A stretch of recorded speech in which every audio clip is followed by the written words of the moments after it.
right back into it.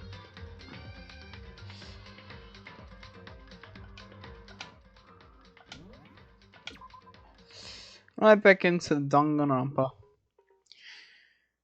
So here we are. Chihiro's death. We're working with Mr. Blondie over here.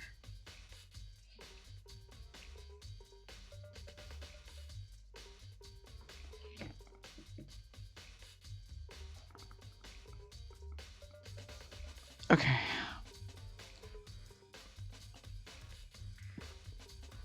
Somebody's gonna give everyone a second to show up.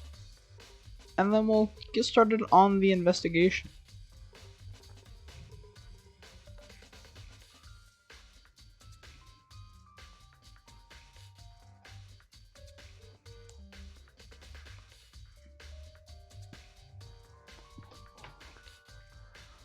I moved the Danganronpa window over a little bit. Bum bum ba-dum.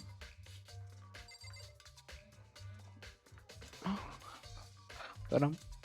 Bum bum ba-dum. Waiting for people to say hi in chat. So say hi if you're here.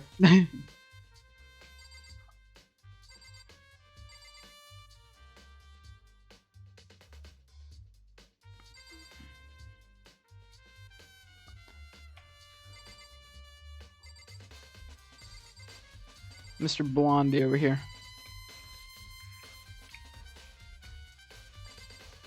Alright, so first thing I noticed at the end of the stream yesterday was they said she was hit in the head with a blunt object, and I think I know what that is. It's a dumbbell on the floor, and there's a bloodstain. The bloodstain on the dumbbell. The Monokuma file said a blow to the head with a blunt object is what killed her. Does this mean the dumbbell was used as the murder weapon? I don't imagine it could have been anything else. Okay. Oh. Hi. Joker says hi backwards. Okay. That's the first thing I noticed at the end. So there's bloodstains on the carpet. There's a fresh bloodstain on the carpet. It must have been splattered on the floor during the murder. Yeah. I can feel life draining out of my own body. It's a dead body. Chihiro's dead body. Very strange. But the more I look, the more strange it all seems. This must be Genocide's Jack handiwork. But but we're still not sure he did it. Is what you want to say? I wonder about that. Then we got bloodlust written on the wall. Yeah, Joker finally said something. The word bloodlust written on the wall is meaning behind bloodlust. This is covered. The poster has some blood on it. Must happen during the murder. What else can we look at? Let's talk to Sakura. She seemed to me. She was upset. I used this locker room all the time. Now it's become the site of Chihiro's death. But why was she killed in this locker room? Actually, if you think about it, she could have been killed somewhere else than carried here. She was very light, that's true. It wouldn't be hard for someone to carry her, but still. I still think she came here by her own choice. Let me see that. She's been talking a lot lately about trying to get stronger. See, you're saying that she came here to exercise. But according to the Monokuma file, apparently she was killed at 2 in the morning. Would she really be exercising that late? He and myself are usually in the locker room during the day, so she was probably avoiding it then. Avoiding it? Although we invited her to join us more than once, she never showed up. So I can only assume she was trying to avoid us. And instead she came to exercise in the middle of the night? Perhaps, but it's difficult for me to imagine she would come alone. She did want to start exercising, but she specifically mentioned she didn't want to do it by herself. She did support from others. So you're saying she could have come here in the middle of the night, just trying to secret, right? But she wouldn't have. But that she also would have come here with someone else. It's a possibility, I think. I guess Sakura's account. Okay. Mondo, you got anything to say? Dude had a real complex about being weak. You heard Chihiro talk about it. Right. All I need is to get stronger. Yeah, I do remember she said that more than once. Sure did, which I guess explains the trip down here. But did you really need to get stronger that badly? You already mentioned it, but she was a girl after all. Most girls aren't really that strong. I don't know, man. I haven't really thought about all that stuff. Because of Chihiro's complex. I can't help but wonder what it might be. Mondo's account, okay. Now I believe it's about time for us to move on. Oh, ready? No clues will magically appear by standing around here. We need to check every aspect of this case. That's true, but if you're satisfied, let's hurry up and proceed. He's so pushy. I got caught up with the wrong person this time.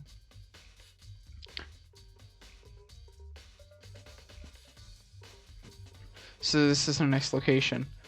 This place is related to this investigation. Figure it out yourself. It's no fun if you don't, right?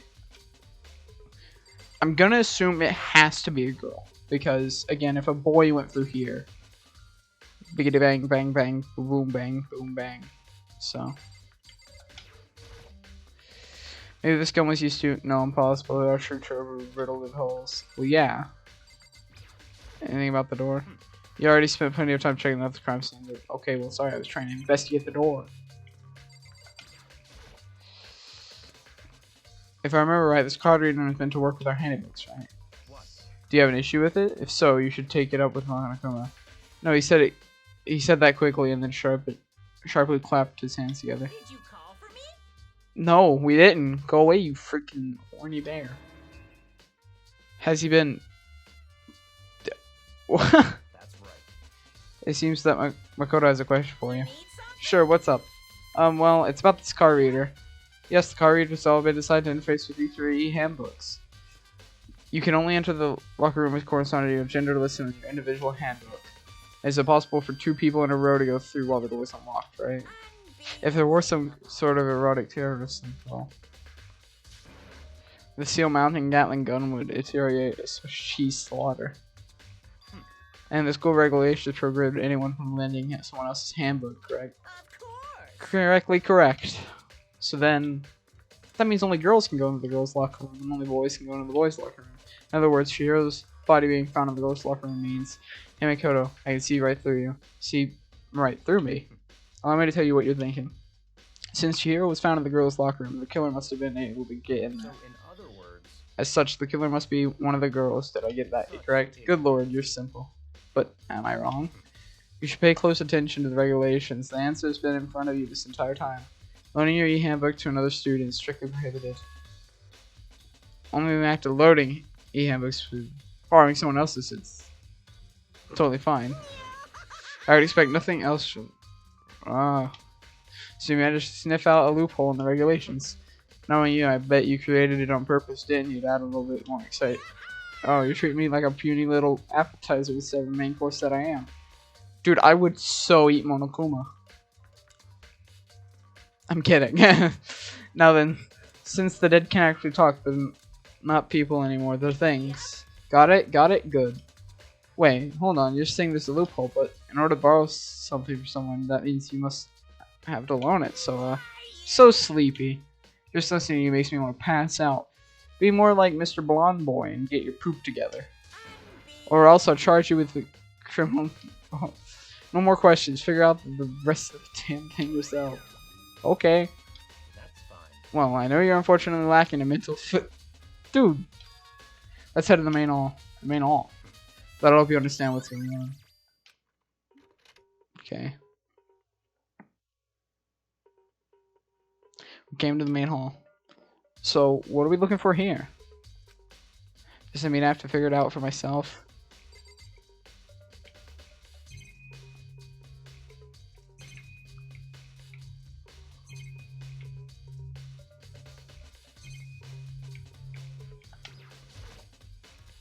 There's a mailbox here. Could it be something? Could there be something inside? Is it any handbook? No, wait. There's only 3 of them. But what are they doing here? So you finally found them, huh? How did you know these were here? I happened to find them by chance myself the other day. It seems this place, the handbooks of the dead students get delivered to this mailbox. So 3 handbooks belong to Junko, Leon, and Sayaka. You can go ahead and confirm it yourself. I immediately turned on one of the handbooks, and when I did, so, yep. You're right, this is Sayaka's handbook. Now, do you understand? This is the key to the loophole that I revealed earlier. Yeah, I feel like I'm starting to get it. You should pay closer attention to the regulations. The answer's been in front of you the entire time. Loaning you to other students. Yeah, borrowing someone else's for fine. I see. Yeah, now I understand. You would eat Monokuma. I would not eat Monokuma. Don't say that. What? Hold on a second. What's wrong? Very strange. That's strange. One of the handbooks won't turn on. Is it broken? Whose is it? The handbook's Drew's name. Come on, start up. Yeah. Won't turn on. Must be Leon's. That would make sense. Yes. After all, he did get pummeled with dozens and dozens of baseballs. Pummeled with baseballs. Don't show it to me again. No. Remember, he came floating back. That cruel punishment led to Leon's death. The execution of a mastermind. A cruel, heartless death. You're right. It wouldn't be surprising for the e-handbook to break during that kind of assault. Hey, hey. Hey, hey, hey, hey, hey, hey, hey, hey. Those were your words, not mine. Hey! What? The e-handbook is essential to student life here. Crucial. What? There's no way it would break that easily, but it did.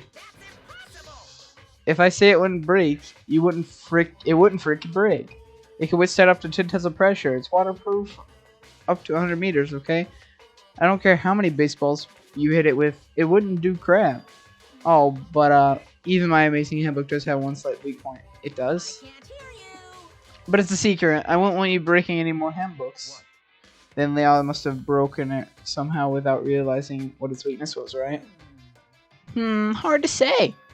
You know, what I think? I think his handbook isn't actually broken. But you might ask, how can that be? Leaving the question hanging in the air, Monokuma disappeared. What just happened? Monokuma said it's not broken, but it's an undeniable fact that it's not turning on. Well, I don't see any connection into the case, so it's no matter for now. You think so? Either way, something about it still bothers me. Rokani handbook. Okay, then this should be enough to get things rolling. Let's begin our investigation in the earnest. And we're gonna find out who killed Chihiro. To be exact, not quite. Not quite. So we're not done here. What do you mean by that, Mr. Blonde Boy? To be exact, not quite. Certainly, I want to reveal Chihiro's killer, but more precisely, I want to discover the true identity of Genocide Jack. Then you truly believe Genocide Jack is the one that killed Chihiro? Don't make me repeat myself. Absolutely. I have no doubt that Genocide Jack is the culprit in this case. The murderous fiend is Genocide Jack, right? There's no one else who it can be. A murderous fiend who kills again and again, using a bizarre and brutal method. They're like a ghost, attacking suddenly and slipping away before the police can catch up to them. And what nickname did the internet give to this mysterious serial killer? Genocide Jack. They say he killed thousands of people, but that's gotta be an urban legend. Still, could one of us really be a demented psychotic killer like that? Moon is sending emojis. You're not wrong to wonder. But words mean little right now.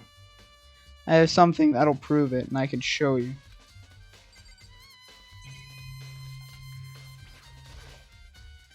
What do you mean by that? Don't make me repeat my. Oh wait, he had another word. Don't make me repeat myself. I have a bias to believe that. I assure you, Genocide Jack is one of us. Is there really proof? There's somewhere I'd like to take you to provide you with all the evidence you need. Evidence that Genocide Jack is the one who killed Chihiro. Evidence? Is something like that really? Hey, you two. Big trouble. We need your help. I don't have time to. We're busy. Leave us alone.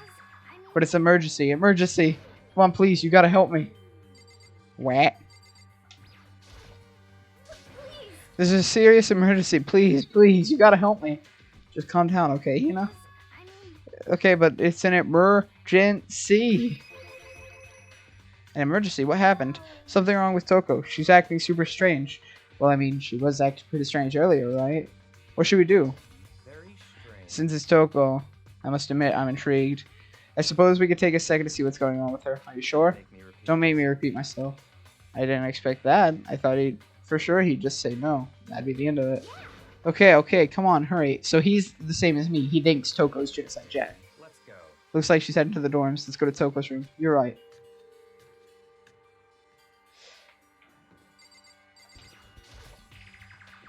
Is Toko inside? Some kind of emergency.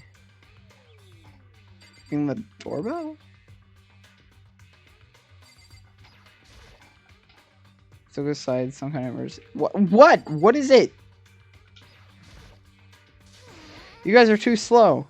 I think you're just too fast. So what is this emergency? Well, after what happened, the girls locked in the girls' locker room. We left Toko in her room so she could lay down. After a while, we came back to check on her, you know, see how she did. But when we did, it was weird. She refused to come out and she kept saying all this weird stuff. That's fine. We should try to talk to her ourselves. Yeah, good idea. Okay. May as well give it a shot. Ding dong. The door swung open, slowly and silently.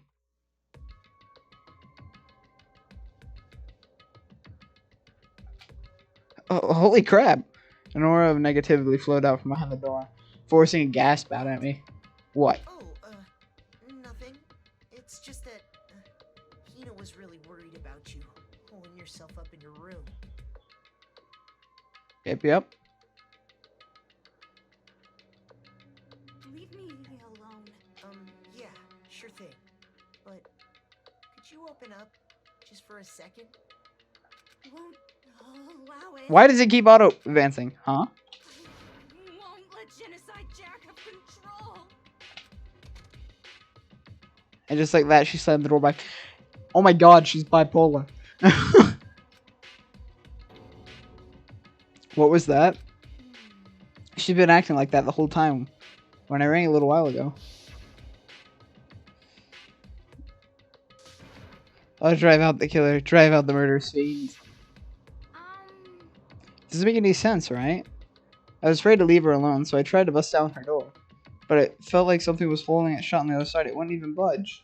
Took was scared, though, enough to even bar her door. Does she think the same? Does she think the serial killer Genocide Jack really murdered Chihiro? Is that why Toko is so scared? I doubt it. If you were to persuade her.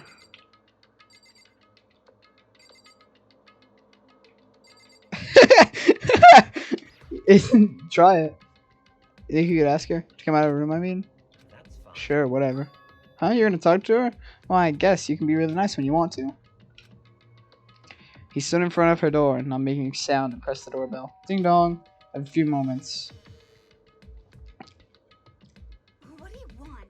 Leave me alone. You're also annoying. Bacula. It's Byakuya.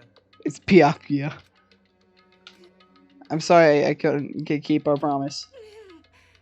But don't worry, never again. I won't let Genocide Jack take control ever. Yeah, she's bipolar. She's either bipolar or she's been dropped on her head a couple of times when she was little and thinks that killing fills up some kind of endgame meter. And with that, the door slammed shut. Even... You know what? I can't even say his name even after just saying it. There's nothing else we can do. Let's head back to the investigation. Hold on. Hey, what was Toko talking about just now? Something about a promise? I have no idea. I don't want a delusion, I'm sure. But Stop talking. if I say I don't know, then it means I don't know. Just let Hina take care of her. Oh, yeah, okay. I'll stay here and keep an eye out on her. Let's go. Well then, let's go. Nice spelling, Luna. Without waiting for a reply, he sped away. Hey! And I heard to catch up. An arson meter. Yeah, she just has an arson meter, and when it fills up, she becomes Genocide Jack. He didn't even look back, let alone say anything. He kept on walking towards his destination. Finally, his feet brought him to a stop of a certain room. The library. Come on, let's go in. The laptop's gone. The laptop's got. Whoa. Hey, can I investigate that? No, but the laptop's gone. Is the evidence that proves Genocide Jack really in the Don't make me library? repeat myself. Don't make me say it again.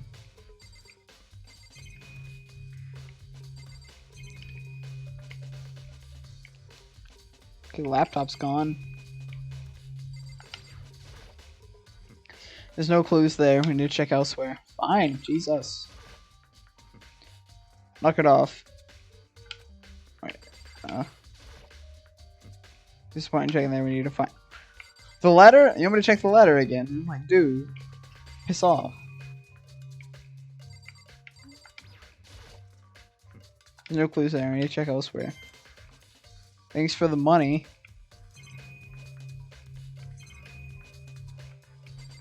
What could I possibly check? The letter again? There's no point in checking. We need to find the real clues. If I remember, on the other side of this door. It's an archive, right? Hurry up and go inside. Oh, here? Go. It'll all make sense once you're inside.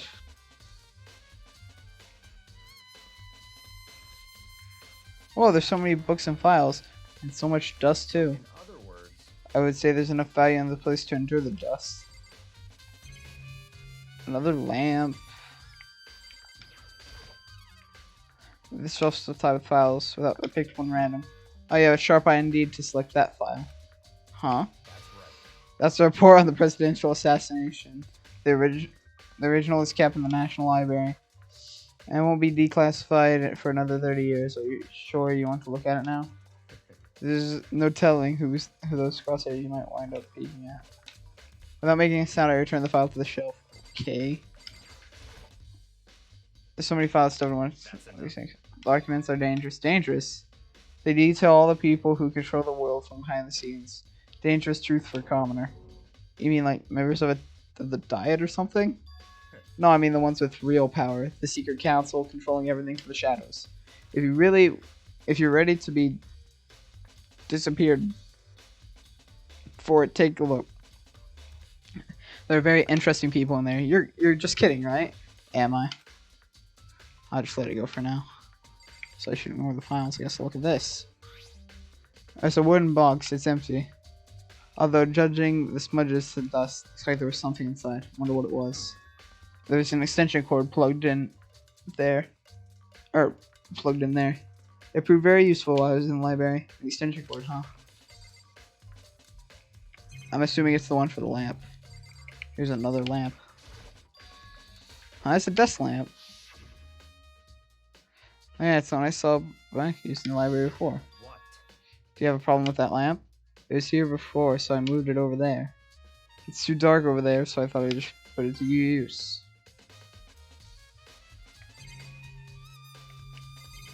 Does he want me to investigate the one behind him? It's on a thick saw stuff to the bookshelf. You really think you're looking at any of them? Oh, good, the one. Graphic disturbing photos from all kinds of crime scenes. It's the normal people would ever want to look at. Be careful. What do you mean? All these files are investigation reports related to different cold cases. These are all internal documents for police eyes only. They're not the kind of thing you expect to leak. Oh. So you finally do this library? This is the entire reason I was interested in libraries, because of this room right here.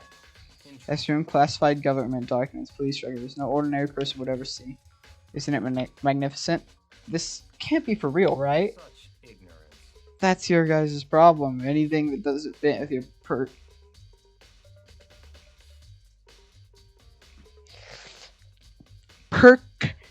conceived reality, you label it a lie.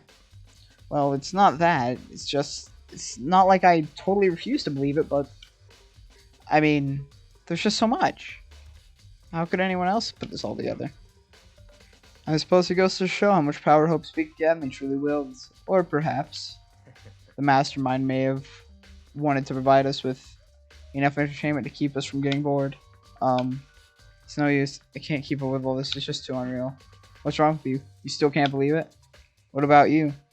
How can you believe it so easily? Things like this are unusually impossible. What do you mean, usually? Usual, normal, ordinary, simple. These things don't exist anywhere in the real world. If you don't understand what they actually represent, you don't understand the nature of anything. You don't pull your punches, do you? Besides, what you consider usual is based on your common sense, right? But what makes you think your own common sense applies to me at all? The documents gathered here are genuine, and I have reviewed them multiple times, so there's no doubt. Hold on a second, you're saying you read all these documents more than once? But all this has to be, like, top secret, confidential stuff, right? So why? My family has a reading room like this in our homes. Ours is bigger, of course, and not as dusty. Huh? Members of us have access to government-related documents. This includes foreign powers as well as... What? How's that possible? So in other I already words, told you, there's a secret council that controls the world from the shadows. My family is a member of that council. And I have within me the bloodline that allow me to one day work the world to my will. But to become such a ruler, I must know all levels of this world backwards and forwards. So whenever I have the time, I'd like to review whatever documents materials that interest me. Which is why I can proclaim without a doubt that materials gathered here are the real thing. This is beyond believing or not believing. Ryaka is actually starting to scare me more than the actual mastermind. And what always interests me the most are the cold case police investigation reports. Reading through those reports has always been a hobby of mine ever since I was little. It's excellent mental exercise. I solved more than a few of those cases just by reviewing the reports. Among all those reports, my most recent favorite was the Genocide Jack case. As he talked, Gregor grabbed a specific file from the shelf. This is a completed case file. Every single one of the reports around Genocide Jack has been put here. Because there are so many, allow me to quickly summarize the main points. To begin, there are two notable characteristics with every Genocide Jack murderer. The first characteristic is that every crime scene has the word bloodlust written in the victim's own blood. And second, is where the victims are murdered, their bodies are suspended in a certain way. Bloodlust is written in blood and the victim's body is suspended. It's exactly the same as what happened to Chihiro. Save your surprise, the best part is yet to come. For the second characteristic where the victims were suspended, the only ones who knew about the particular fact that were the members of the police and higher-ups. All the accounts, nobody in the media ever found out, huh? In other words, no one on the news, no one online, nobody knew about the aspect of each crime. Only key officials and the killer himself knew about the act of mounting the victim. Now, if you recall Chihiro's corpse, her body was most certainly mounted in this fashion. So how could the killer have known about suspending the victim? that's right. That's the key question. But in fact, the answer is really quite simple. The culprit isn't a copycat killer, it's the real Genocide Jack. In other words, That's right. There is evidence that Genocide Jack sent himself along the mess to us. Then Genocide Jack really is such a brutal, fiendish killer. Really is walking around among us. Things are really starting to get interesting, aren't they? I never imagined a killer would such a reputation would ever become part of our little game. Now, don't you think it would be good for you to take a look at what I've already seen? You might just manage to ferret a clue or two. such ignorance. If you get down on your knees and beg, I might even show you myself. What? What's he talking about? Security camera in here. Back about the Genocide Jack. Can you let me see it? That's fine. Well, you didn't beg, but I guess it's okay this time. Feel free to take a look in here, but you can't take it with you. Toko? Handed me a file and I flipped through it with his fingers. Suddenly my hand stopped. I reached the page where the photos of the scene and crime scene had been collected. The names of Genocide Jack's victims ran on for several pages. Ken Harada, Tanesho Honda, Shoujo Gaku, Kono Ise, Takeshi Yoshida. I saw you, Chia, in there. No, Sasuke! But one thing particularly came clear as I read. The killer's countless victims were killed and suspended in the exact same way. And at the scene of every murder, the word bloodless was left in the victim's own blood. Now take a look at the next page, you'll find another interesting habit. Next page.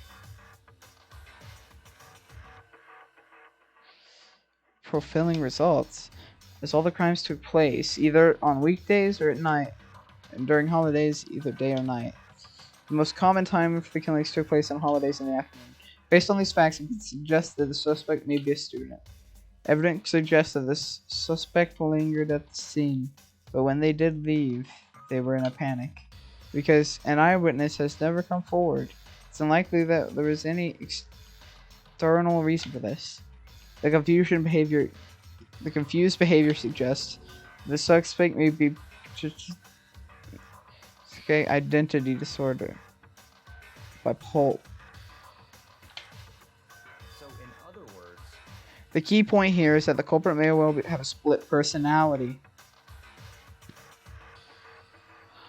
Oh, fuck. A split personality, like the kind of thing you see on TV. So I'm part of another totally unbelievable story, but this one is way more unbelievable than anything up until now. Or maybe it really isn't. I don't know. I feel like my mind has gone numb. Genocide Jack case. Let's go. Alright, we should get going soon. Huh? Where are we going? Anywhere but here. We finished our business here, aren't we? Hey, wait! As usual, he turned and left without another word. I hurried into the library to catch up. Well, this is where we part ways. I have some things I need to take care of before the class trial. Just all of a sudden like that? I don't have time. Come on, enough of your annoying misapprehensions. Do you really think we should be together the whole time? Take responsibility for yourself and do something more useful. Move the investigation towards your own. Well, goodbye. Just like that, he was gone. Just as quickly he had asked me to join him, he cut me off. In the end, I felt like I was some kind of plaything, getting tossed around. At the same time, I uncovered something really important. Clues instant. Genocide Jack is the one who killed Chihiro, and that murder scene is one of us. But who is it? I have to find that out, no matter what it takes. Vixie, one more time. I have to go back to the scene of the crimes, the girls' locker room. Should check the boys' locker room too, and the others might have come up with some info I might find useful while I'm at it. I need to find out everything I can. Okay.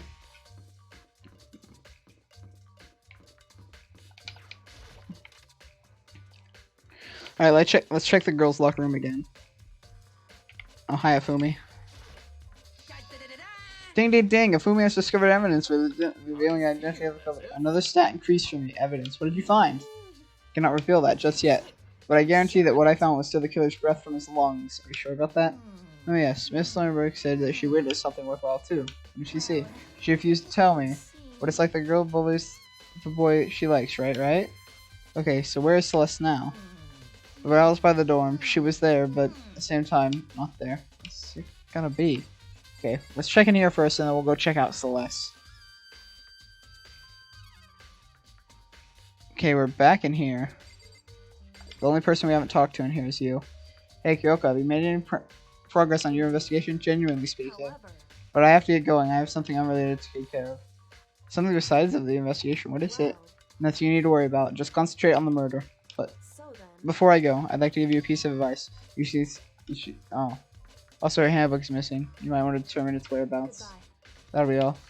I'll be praying for your success. It's totally worth praying on. Okay. So I examine the water one more time. I know she said thoroughly, but I do have my limits. Well, I better give it a shot anyway. Let's see. Hands are bound with what looks like some kind of rope. And the rope is used to prop her up some like crucifix position. Huh? The rope has a plug. The extension cord. Wait, so then this isn't a rope at all. But the more I think about it, the more it's not the only thing that concerns me. Chihiro's head to the blow to the head, which means someone struck in the head and wanted to kill her. That's right. It's been a fatal blow. At first, I didn't see any reason to think of it much about them. But seeing them again, looking throughout the subject, something not quite right. What does this all mean? Status of the dead body has been added. This is...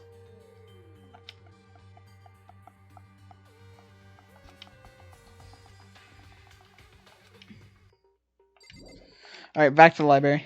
There's more I need to look at.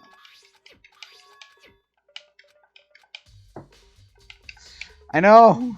Makoto, the plug is to charge her. Yeah, she's just charging.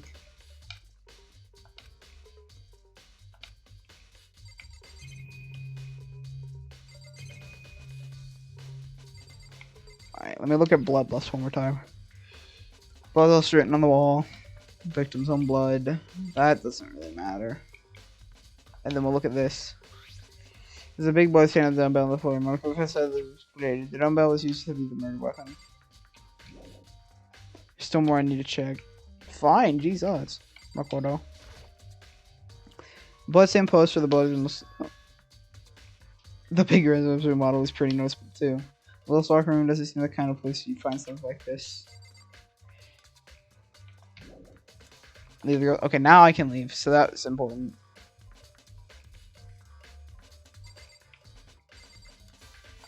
You said you wanted to check the boys' locker room, right?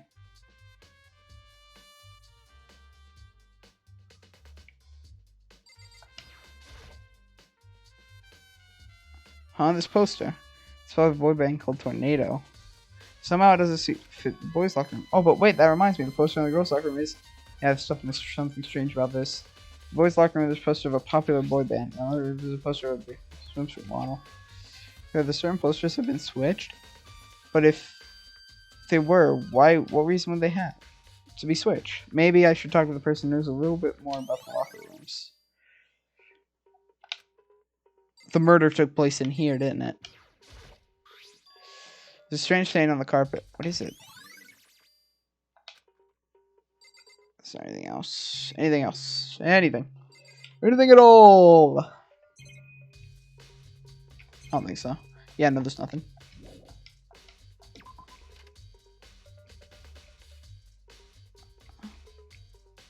Let me go talk to Sakura.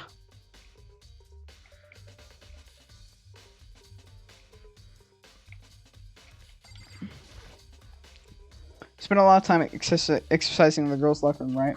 Sakura, I used it nearly every day since it opened up. Sometimes Hina and I used it together. Okay, then let me ask you something. Do you think the posters of the boys' locker room are such? So I can't really say. I never really paid attention to the posters. I see, but there is something that's been bothering me about the locker room. You see, I like to drink a little protein coffee every time I finish exercising. We have protein coffee in the warehouse. It's not the highest quality, but I don't have a lot of other options. I mix protein powder with the coffee and down on a glass of it after exercising. Anyway, the other day I spilled some on the carpet in the girls' locker room and left a stain. But I don't see any stain on the stain in the boys' locker room. So were the carpets switched too? Of course. Exactly, I noticed it earlier. The stain has disappeared. But I'm gonna assume someone came along and cleaned it up. But it still is a different stain. So wait.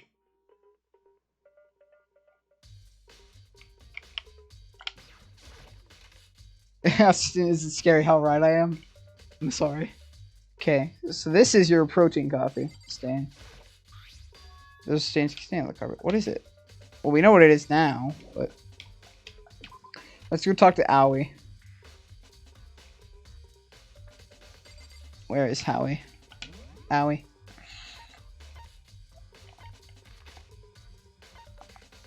We need to check here in the warehouse and here. Okay, she's in the dining hall.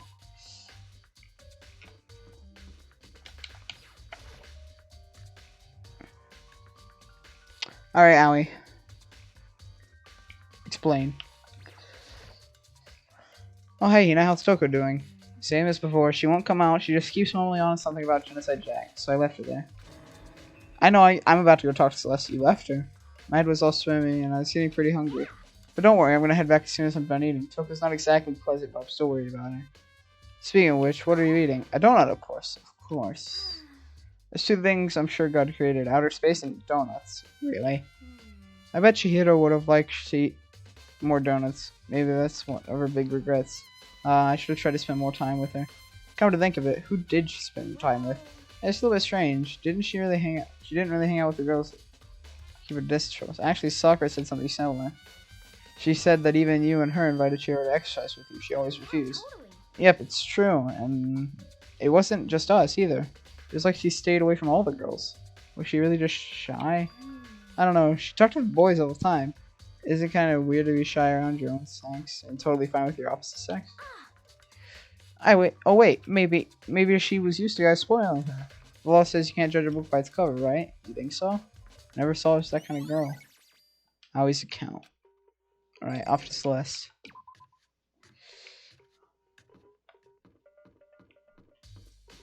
Alright, Celeste.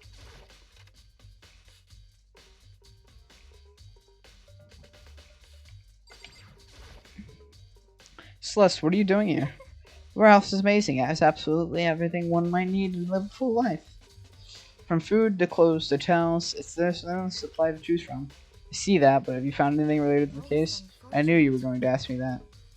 I thought talking about the warehouse itself might misdirect you, but I see it was pointless. Then you did find something. Very well. I'll tell you and only you. Last night I saw her here. She arose in the warehouse. Wait, really? It was right before nighttime.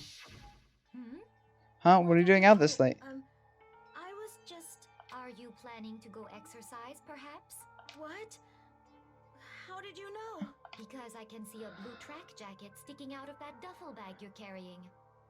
Oh, you're right. Thanks. Well, I'd better get going. I'm kind of in a hurry. She stuffed the jacket into her bag in a hurry, and it was almost like she was trying to hide it. It's just like that, she was gone. Yes, indeed. I assume she was merely stalking up to go exercise in the morning, but it appears she ignored the nighttime rule and headed directly to the girls' locker room. If she hadn't broken our rule, none of this would have ever happened. You get what you deserve, I suppose. So apparently, she went to the girls' locker room late at night in order to exercise without anyone knowing. The strange thing is, there was no trace of a track jacket or duffel bag, this less mentioned, which would mean the killer would have gotten rid of it somehow. Celeste's account. Okay. It is scary. How is it scary? How right I am. I'm just looking at what it is, and then okay, I want to actually check on Toko again. This is Toko's room. I probably should just leave her alone. Okay. So there's no sign of the duffel bag or anything. Let's actually go talk to someone else. There's no one else here.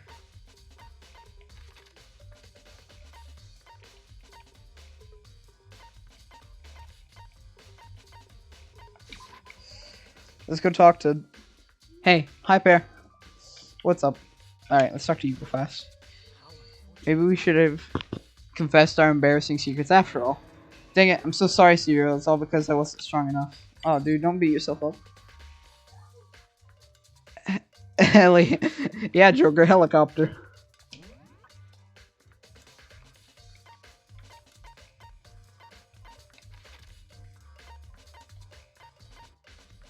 Archive, library. Okay, yeah, we had to go check out the library again. Look at the file and check the missing extension cord. Well, what way am I facing? Let me move this cup so I can see chat. Alright.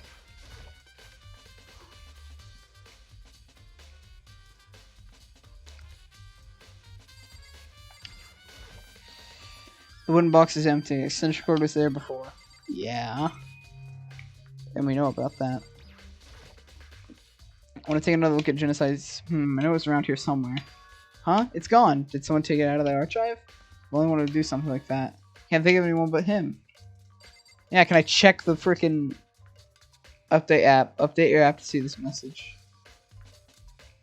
Joker, I always think about when you send that, because it actually looks so convincing when you send that in like group chats and stuff. Hello, mysterious person. I once again channel thanks to Danganronpa. Yeah. Welcome, Galaxy Soda. Sorry if I butchered that. I'm playing Smash Wii U with a Wii remote, even though I have 2 Pro controllers. Have fun, Pair. Oh, you need to check more. Is it more near? I checked the extension box thing.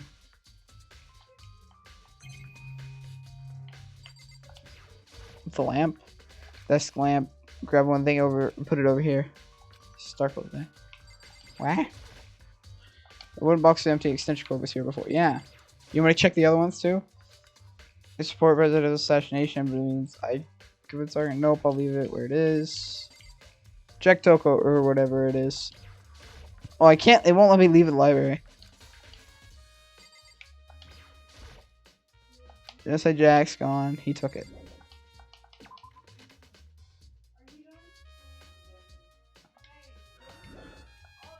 Some more I need to check.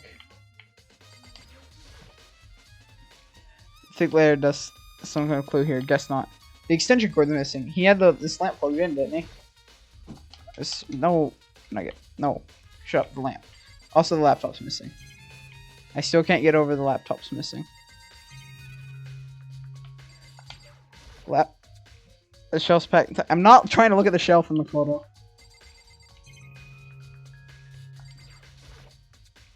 The lamp won't turn on. Oh, I see. It's not plugged in. The lamp's cord is of it. I saw it was definitely on. It's definitely right here. Yeah, the extension cord. Extension cord here. So Toko's bipolar, and so is Genocide Jack. So that's two things we put together. Toko's talking about not letting Genocide Jack out. Toko's also locking herself up in a room, I guess, trying to protect others. Some kind of stupid thing like that. It's the moment. Yuri, please go through the red. I tried to, but Mr. Blonde Rich Boy said it wasn't important. The letter. But anyways, it's time for the class trial, so let's get to it, I guess. So is everyone ready to... What? Am I blind or are we missing someone? Toko. Yeah, Toko's not here. And Toko is... You really don't remember. Kidding, I'm just kidding. How could we... How even he thinks she's a nut job. How could I forget that little nut job? She's a crucial part of the class trial this time.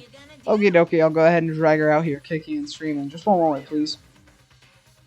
And just like that, he said a few minutes. He said... he reappeared, dragging Toko behind him. I told him I don't want to, but he forced me. I can't believe you drag a girl around. Terrible, you're terrible. Yeah, oh god. Wow, so now everyone's here, right? Okay then, let's go to the elevator and let's get the show on the road. I'll see you guys down there. Let's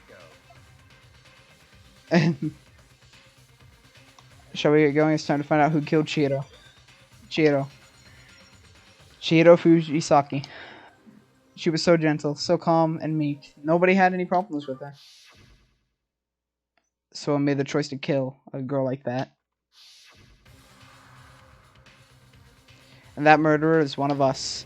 Someone standing right here. Alright, Makoto Naege, let's get to this. It's true. Yes. They gave a small nod in reply.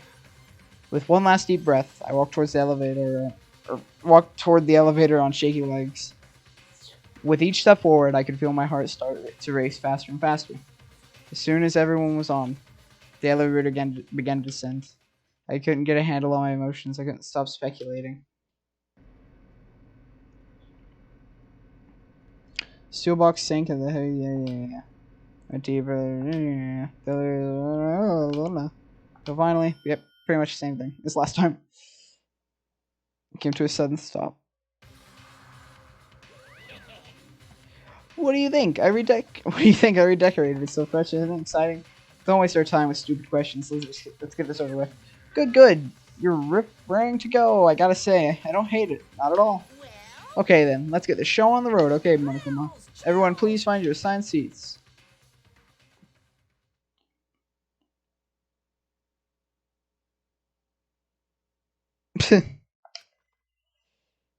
Deadly judgment, a deadly deception, a deadly betrayal, a deadly riddle, a deadly defense, a deadly faith, a deadly class trial. Yes, let me save.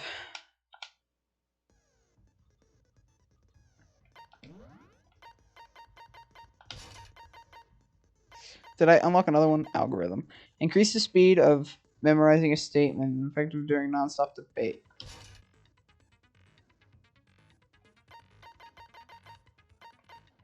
Vocabulary. Increases bullet capacity, effective during bullet time battle. Increases damage to... Okay.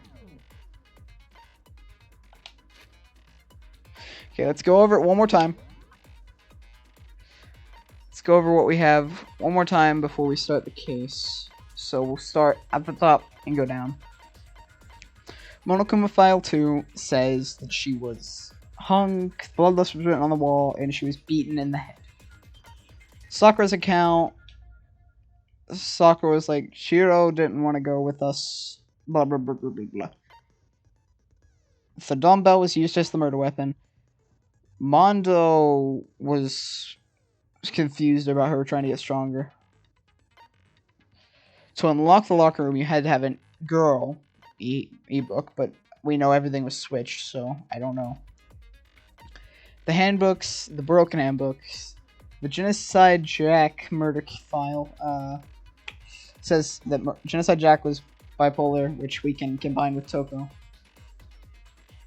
And also, murderers were suspended, bloodlust written on the wall. Allie was like, she would yacht girls! And yeah, that happened. Okay, so we noticed that the boys' locker room carpet had a stain on it. Sakura had been drinking coffee and spilt some, so that's gotta be the stain. The 2 locker room posters have been switched, which also means the carpets have been switched. Chihiro's handbook's missing. The status of the dead body, she was tied up with the extension cord and beaten in the head. The stain had disappeared, which we know because the carpets were switched. The desk lamp was unplugged, and Celeste said that she caught Chihiro moving classrooms. Okay. Let's get going.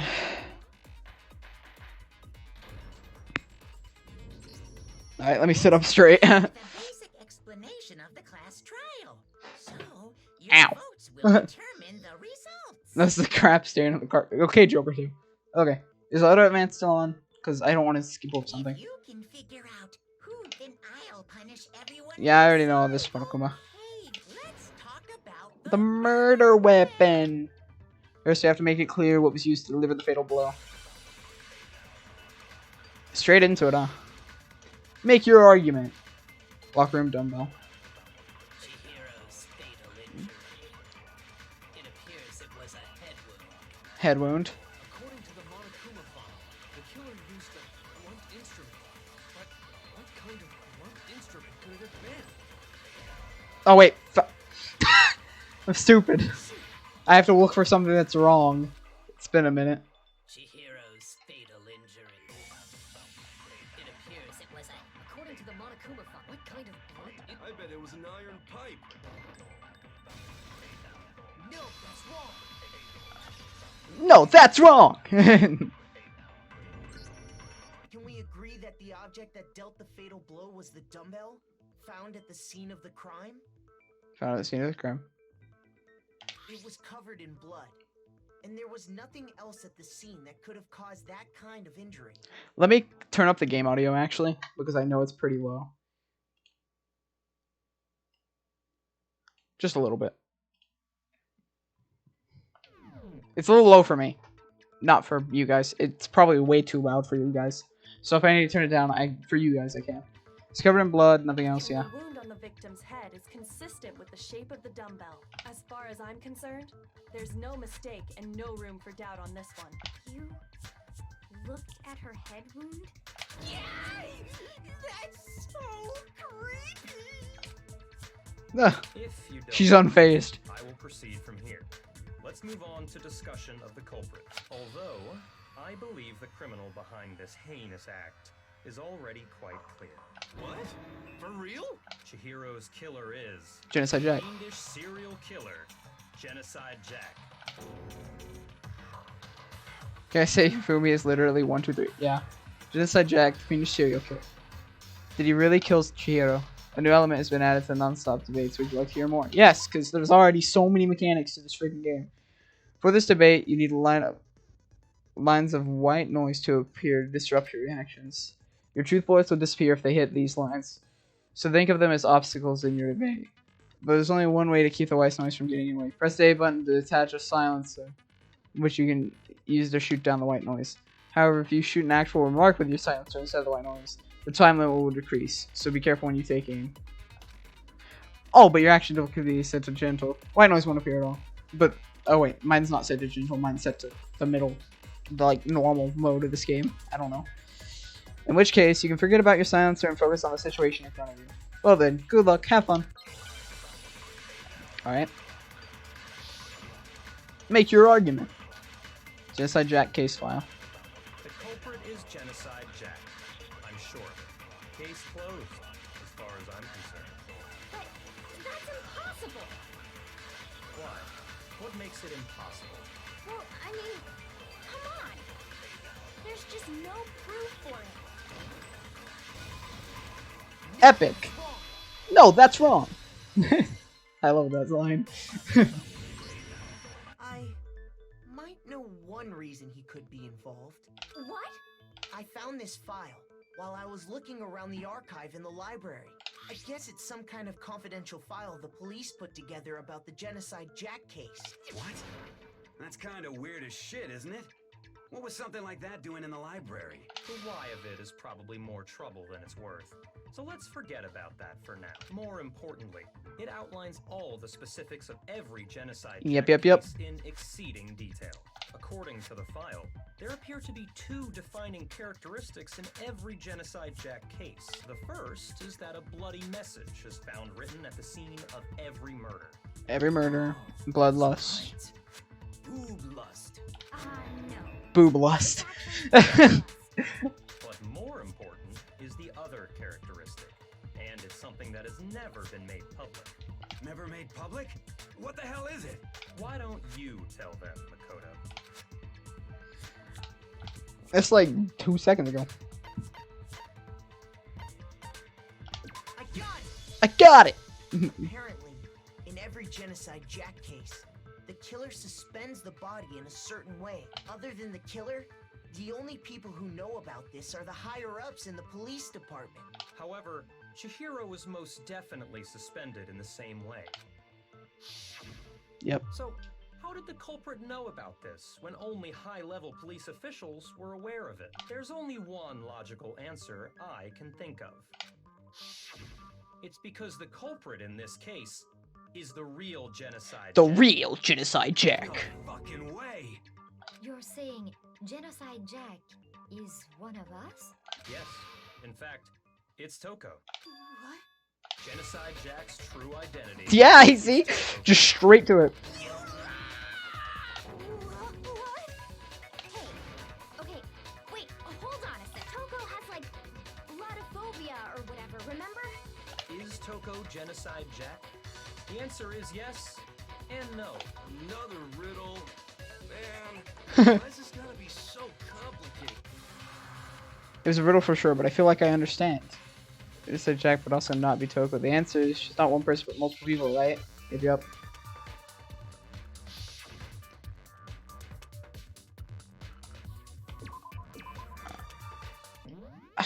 How do you spell it? How do you spell the word? How do you spell the freaking word? Dude, I know what the word is. It was in the file and he mentioned it, but I actually just don't know how to spell it. Someone in chat tell me how to spell this freaking word. Please. Don't say anything else, just tell me how to spell the word. I know what it is, or I might be completely wrong. You might say a word I'm not thinking of. But with the H and the I.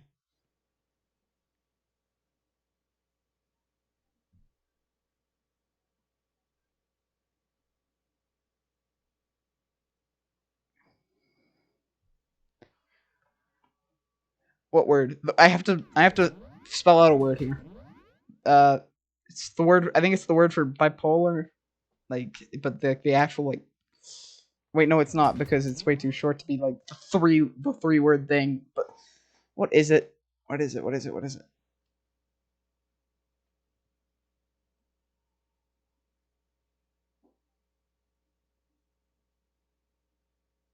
Jeez.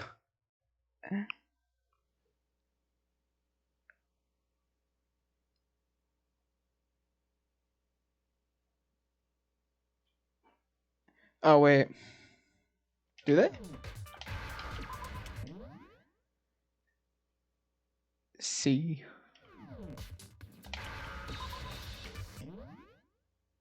Zio.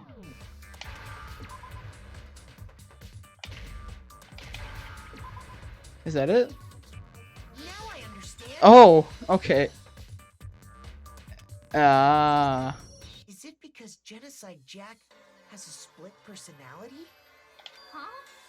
I think I read that somewhere in It's not bipolar. I know, but like I always grew up like calling bipolar split personality.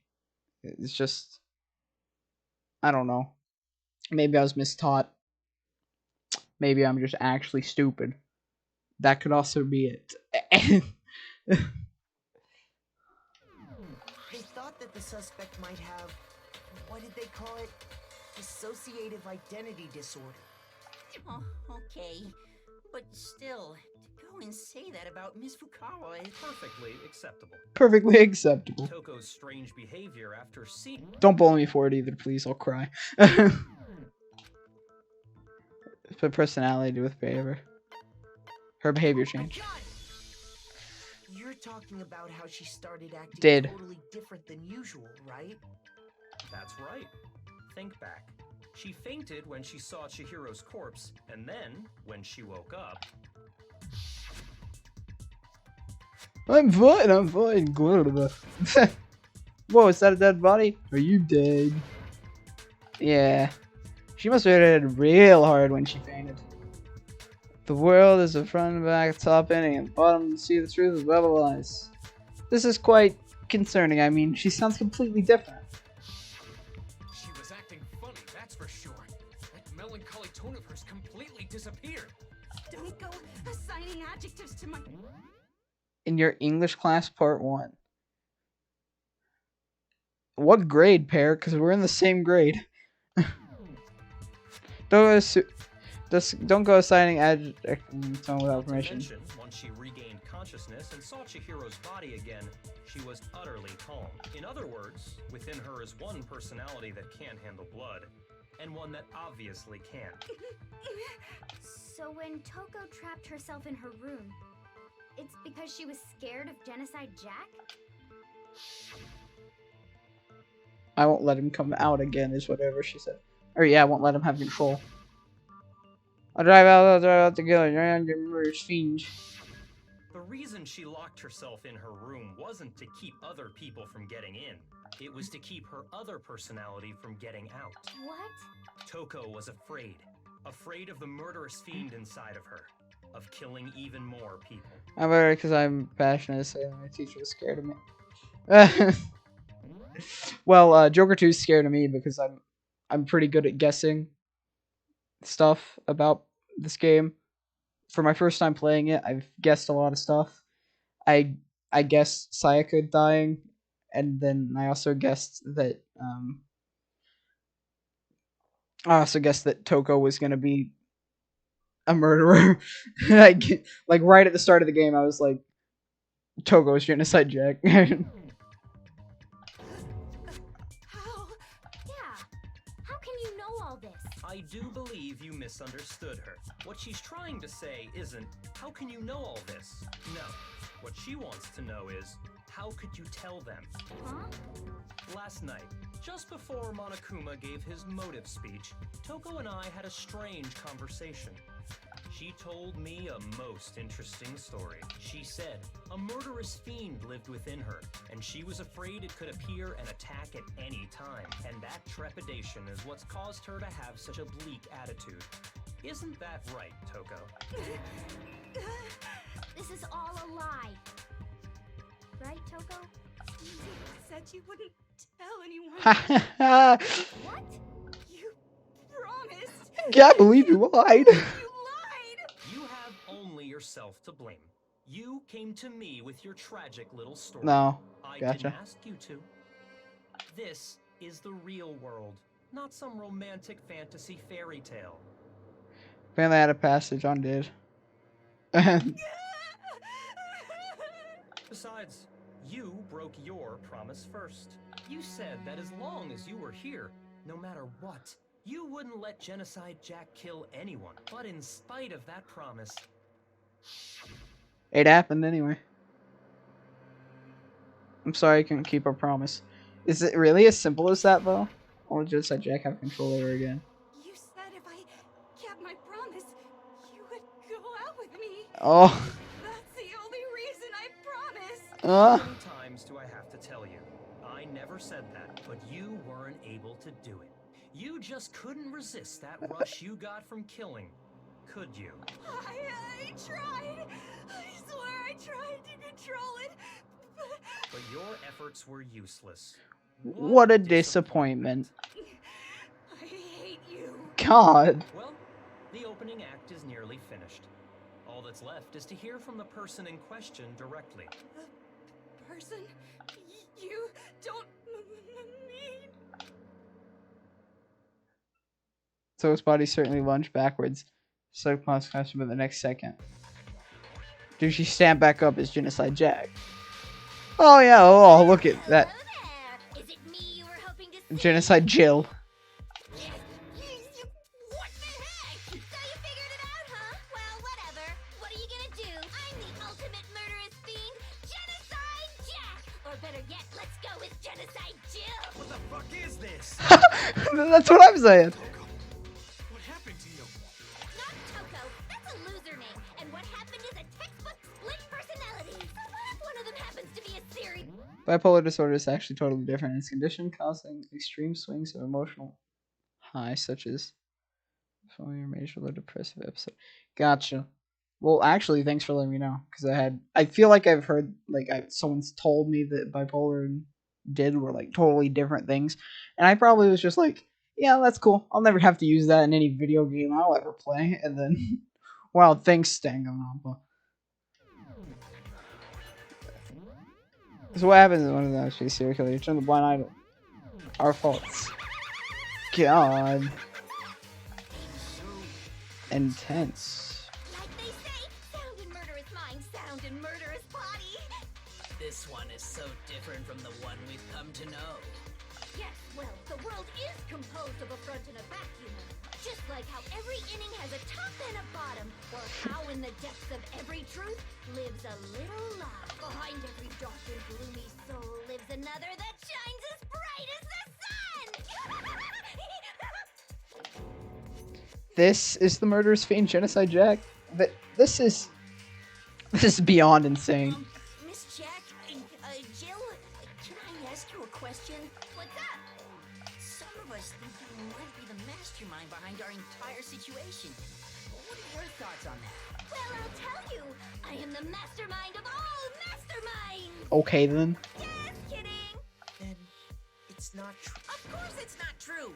How dare you try to link me to that creepazoid? And another thing, the police and government and That society creepazoid. outside world are totally powerless. I mean, they just let this idiotic bloodthirsty Thirsty maniac go buck wild all over town. Sure, I'm a bloodthirsty maniac, but life is pain, right? To live is to hurt other people. It's a necessary evil if you want to survive. The act of living itself causes pain for everyone. Just kidding again! Funny. Not funny at all. This should be enough to convince you. This murderous fiend is responsible for Chihiro's death. There's clearly a motive, so there should be no doubt. A motive? Remember what Monokuma told us? If someone didn't murder and graduate within 24 hours, an embarrassing memory or secret would be revealed. Yeah. Well, let's assume that Toko's secret was about Genocide Jack. If a secret like that came to light, Toko's life would have undoubtedly been forever ruined. So she had a very clear motive to never have that side of Yep. herself exposed. Interesting. Very, very, very interesting. But sorry, as much as I hate to admit it, I'm not the culprit. What? But I cannot imagine anyone other than you could murder someone in such a bizarre fashion. Maybe so, but nevertheless, it's the truth. Monokuma maniacs. Okay then. Do you really expect any of us to believe you? Yeah. I could never believe a word you say, you monster. Well, really, could she lift that dumbbell? I feel like there's only two people who could, Sakura or Mondo. Maybe she's totally right about that, but something's still bothering me. What she said. I need to get some more details about all of this. Oh, great, another one. Gotta read now. Make your argument. Status of the dead body. Sorry, but I didn't kill anyone. Did I just shoot it at that? Like straight up? Say that, Oh well. but do you really expect any of us to believe it? Perhaps if you had an alibi, that would change things. Oh, an alibi, huh? Now we're talking. Okay. When you compare your past murders to this incident, the modus operandi matches. Modus operandi. Explain. Like, stop using big brain. Who we need. Give it up. You killed her. So I missed it. Okay, I just have to focus on Chio's body. That's the answer. Isn't quite right. Sorry, but Hit the thing! Hit the... I have to use the freaking silencer. I didn't want to use the silencer. I didn't want to use the silencer, but I have like 11 minutes to do this. I'm wasting all this time. Alright. Oh my god! Oh my god, why? When you compare the modus operandi, what more proof? Give it up. You killed her. Sorry, but I didn't kill anyone. Don't hit the thing. Oh my god. I tried. Mondus. When you compare your past murders to this incident, the modus operandi matches completely. No, that's wrong. I don't even know what that means, but okay. Are the methods of murder really exactly the same? Or is that the what that means? Like method of the murder. I think there's a slight difference between the Genocide Jack cases and this one. Huh? How's it any different? Uh-oh, you don't know? Well then, human garbage, let me tell you! The scissors. With passion and conviction. I consider myself a professional, and I have a very particular way of doing things. Imagine you go to a fancy Italian restaurant. They're very picky Okay. about the noodles, the sauce, everything. Sorry, I didn't know. Luna's over here making fun of me. But what happened to Chihiro? It'd be like if that same Italian restaurant started using ragu or Chef Boyardee. This is no creation of mine. Well, let me rephrase that in a way that maybe makes more sense. Two clear differences between the Genocide Jack cases and this one. There's one clear difference between the murders. The photos cite to look at the neck and stomach. See a clear difference. I got it!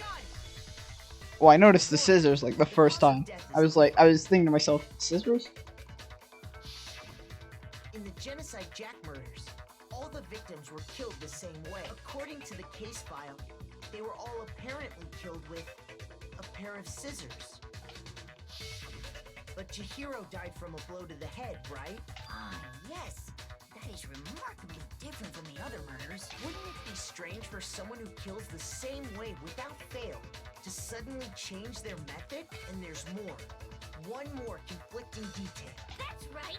In my recipe of murder, if the bloody message is the tortellini, then the arrangement of the body would be the pesto sauce. Could you please stop comparing killing people to cooking? Yeah. So, are you saying the other difference has to do with how the body was arranged? That's right. The second difference related to how she was suspended. Photos of the side jack cases all shove their hands. See a clear difference. What was used to suspend her? Do you remember what the killer used to suspend her? They used some kind of rope to hang It wasn't even a rope, it was the eccentric cord. What's your point? Well, in all the previous Genocide Jack cases, something else was used to suspend. The scissors. Specifically, pairs of razor-sharp scissors. And guess what? I used my own specially designed scissors for the murders and the arrangement. Like I said, I'm a professional, so naturally I'm very picky about the tools I use. And you know what else? Big Mac said there's two differences, but he's wrong. Big Mac? Mac, are you referring to me? Listen up, Big Mac. There's actually one more difference. Huh? My word, you really didn't notice? Take a look at who the victims were in each Genocide Jack case. There's a pattern there, just waiting to be discovered. Pattern. Figure that out, and it'll be plain as death why I couldn't have possibly killed that little lolly girl. Let's see. There's a pattern surrounding the genocide jack victims and Shiro didn't fit it. Name this victim, you'll notice. You can figure out why she chose Shiro. Was Shiro was her lover? Because Shiro was a girl, but listen up, Big Man. Listen up, Big Man. Shiro was her friend. Is it this? But I'm pretty. Oh, okay. Is it because Chihiro was a girl? Bingo, bullseye, right on the money! Okay. What are you talking In all about? the Genocide Jack cases, all the victims had something in common.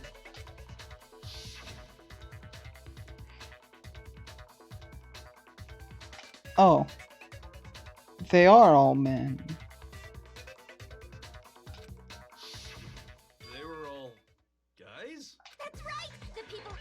filled with such passion and conviction are all adorable little men. No, a girl. I'm mixing up what I'm saying with, like, with what I'm reading on screen. So she only kills men, and Chihiro is a girl, is what I meant. The hell is wrong with you? I can't help it. I'm just a full-throttle boy-on-boy fangirl, and the mopey side of me just hates it. But now I'm on the fast track to becoming a full-fledged fan madam. So, since Chihiro was a girl and not an adorable little man, you wouldn't kill her? Would an Italian chef suddenly start making ramen just because they're both noodles? Don't be stupid. I have too much passion and conviction to cross that line. It's the absolute reality of the one and only. And We get it. You've clearly explained your hobby and your philosophy. But that's not all there is to it. It's a different matter entirely when you're forced to kill in order to survive. Quiet, lolly Kirk! Lowly, Kirk, I would never kill for a reason as petty as mere survival. And if by some fluke I did kill to survive, why would I bother with the message and arrangement? It'd make me the obvious suspect. That does make some amount of sense. yeah. Plus, whatever reason I have for killing, I would never leave out my prized scissors. Who would go out of their way to use a big, stupid, heavy dumbbell? Heavy. Maybe you used the dumbbell because you couldn't find any scissors in the school. But she makes the scissors, right? Scissors? I don't just use any scissors. I only use my own set of high-class envy of the entire world scissors. Okay, whatever. There still aren't any in the school. Are you sure about that? Is she gonna flash them? Da-da-da-da! Oh yeah. She's fully equipped. That's right. So I can kill anywhere, anytime. Why would I resort to dumbbells or rope when I have my trusty scissors by my side? Go ahead, tell me I'm wrong. You can't, can you, gutter dogs, all of you? Not to mention, I have no clue how to tie a good knot. The rope's totally out of the question anyway. I have no idea what's going on anymore. Could such a heinous villain really be innocent? But the body really was suspended, right? And nobody but the police knew about that. Yeah. That's why we figured it had to be the real deal and not some copycat killer.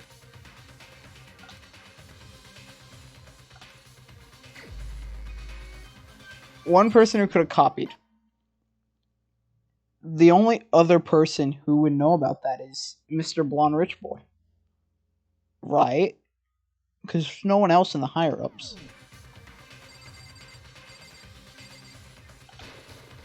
Here's my answer. Byakuya, it's possible you could have found out, isn't it? You'd have no problem gaining access to classified government documents or internal police records. Plus, you'd already looked through the Genocide Jack file before this all happened, hadn't you? I used. Then the reason you pushed the theory of Genocide Jack being the killer so hard was because... Oh wait, that said 1 minute, didn't it? crime on her. Oh, he rearranged Am I gonna run out of time? Is the time counting while I'm listening to this text? it all? Oh, I'm on fire! Well, Byakuya, what's your response? I see. So now the suspicion falls on me. Then I must ask, when would you say I began acting suspicious? Surely you must have an answer. Look, the way you were acting right before we discovered the body was a little strange. In the locker rooms. They're suspicious, very suspicious indeed when you're not suspicious. Seems nobody searched locker rooms. You wanted to go to the girls' locker room right away, right? But since you're a guy... I should have naturally thought of the boys' locker room first. Is that what you want to say? The victim was Chihiro, a girl. Hence why I said we should check the girls' locker room. Nothing strange about that, I'd say. On the contrary, there's something very strange. Okay then, what's so strange about it? Go ahead, share with the rest of the class. Clear additional advice just said. Be clear to everyone. New element is more to non-stop debates. Next we're gonna add something called Truth Flashback. Aim at a weak spot and hold down the Y button. Then you'll memorize that weak spot. It can only be shown once as it.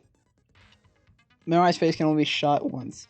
If you shoot or change the truth bullet, it will disappear. Or change the truth bullet, it will disappear from your truth cylinder. The timer reset to a specific time every non-stop debate. Oh, okay. However, you can use this. Oh, you can use however many times you want. If you don't see an answer to the lie or convince the truth bullets, might as well remember it's a different weak spot and use it in your case. I mean, it's best time to use flashback though. You'll just have to use your keen wits, won't you? In this case, though, I will say if you don't use a flashback, you won't be refuting anything. Well then, wait. Okay, if I don't use a flashback, I won't get anything. Make your argument. I'm gonna come with file 2. So, you said Byakuya was acting. Before we found the body. I meant to hold that. I meant to hold that. So, you said Byakuya was acting kind of weird before we found the body. But he was acting weird. How? If you're presented with the opportunity to check out the girls' locker room, You absolutely take it. That's a natural reaction for any guy. For any The guy. victim was. So, of course, I would suggest we check the girls' locker room first. There was no time for pointless distractions. Before we found the body. Oh. what's so strange? You wish you'd taken me with you?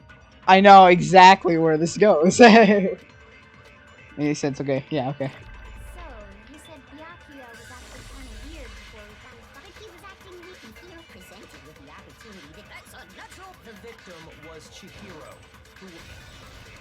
No, that's wrong.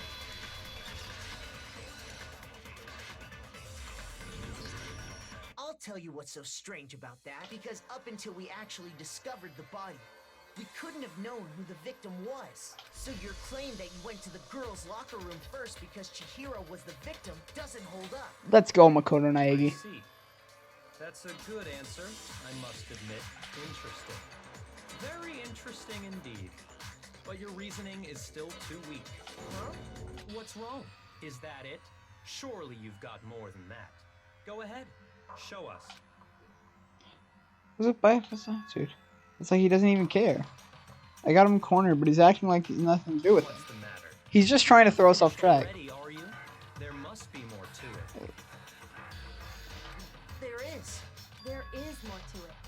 Think about it. Please back us We up. just talked about the differences between this case and past Genocide Jack incidents. The proof you're looking for is hidden in there. Oh? Proof that I'm the culprit, you mean? The differences between the case and the hijack. The cord. The cord, right? Make your argument. I buried a lamp. What? The difference between the cases? You want me to explain it again? Please I explain. want to kill. I use my very own special system. Wait, no, that's not a lie. I'm stupid. I use the same system. I think I missed. Chihiro I missed. It was some kind of rope, was it not? That's right. It absolutely was. Then there must be something very fishy indeed about that rope. Hey, Byakuya, where'd you get it from, huh? I've never seen that rope before in my life. I missed. I hit the freaking thing. Obviously, somebody else must have had it hidden away somewhere. What? The difference between you want me to explain when I want to kill. I use the same system. But Chihiro, it was some kind of That's right. It absolutely. Then there must be something... Hey, Byakuya, where'd you get it from? I've never seen that rope before in my life. I'm. Obviously, Good thing I have somebody 10 else minutes to had it do hidden away this. somewhere. What? The difference you want me to explain when I want to kill. I use the same system. But Chihiro, it was some kind of. That's right. Then there must be something... Hey, Byakuya, where'd you get it from? I've never seen that rope before in my life. No, that's wrong. God, I'm so bad at this game. Actually, I'm pretty sure you have seen it before. Because you see, that rope, or should I say, that extension cord? What? An extension cord? Byakuya, you've used the extension cord. I do in the have hearts, library though. More than once, haven't you? And the same extension cord that was in the library all this time went missing after the murder. And there's no way someone who uses that extension cord as much as you do wouldn't discover that fact. And Byakuya must be the one who took the extension cord. I can't imagine any other possibility. That's really what you think? Then your conclusion is something like this? I killed Chihiro in the girls' locker room, then hung her up and wrote that bloody message. I intentionally made it look like Genocide Jack was behind it. Is that about right? He's doing it again. He's totally calm, totally unconcerned. He's not even involved. Wait, What's not even wrong? involved. I asked you if you think that's what happened. Hell yes, that's what happened. So that's it, right? Byakuya's the killer. I don't disagree with not disagreeing. He kept calling this a game, right? So he'd be totally willing to do something like this to win. Sorry, Good. Do we really need to? I know. There's something that's still bothering me. Is that right? And what, pray tell, is still bothering you? I killed her in the girls' locker room, then disguised my crime. Specifically, I dressed it up to make it look like it was the work of a homicidal psychopath. What about all that bothers you? Wait, serious now, something's not right. Shio's body was definitely found in the girls' locker room, but what does it mean? Rick said Rebecca said the truth? No, I don't think so. No, the scene of the crime. I got it! Because You the say you carpets killed and the Chihiro things were in switched. the girls' locker room, right? But are you sure about that? Isn't it possible that the murder took place somewhere else? How disappointing. What kind of question is that? Even in the world of disappointments, this is a true letdown. She was found dead Because in the girls' posters locker and room. the There is carpets. absolutely no question about that. How could the scene of the crime have been anywhere else? Well, I think it's entirely possible that she was killed somewhere else. High school is named Green Hills High School. I think you all get the reference.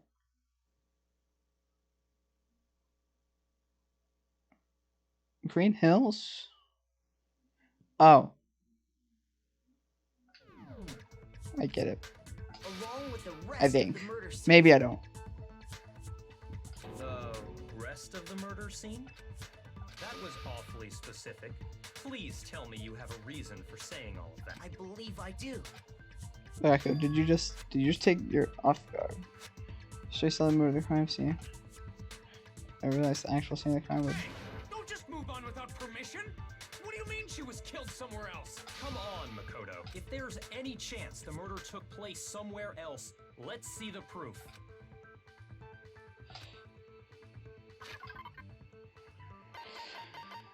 The posters, right? I got it. And then we gotta talk about the Proof that She carpets. was killed somewhere else is the poster that's hanging in each locker room. Your proof is some posters? The poster in the girls' locker room was a picture of a big boobed supermodel. But don't you think that's kind of strange? Why would the girls' locker room have a poster like that? I bet those massive jugs of hers were totally fake! Meanwhile, the boys' locker room had a poster of the super popular boy band Tornado. Again, that doesn't really seem to belong in a boys' locker room. So you're saying that maybe the posters were switched? And there's one other thing I noticed about the locker room. You know what I'm talking about, right, Sakura? You're referring to my protein coffee, aren't you? Protein coffee? Yep. While I was in the girls' locker room earlier, I spilled some protein coffee on the carpet. But I noticed that after the murder, the stain had been totally scrubbed away.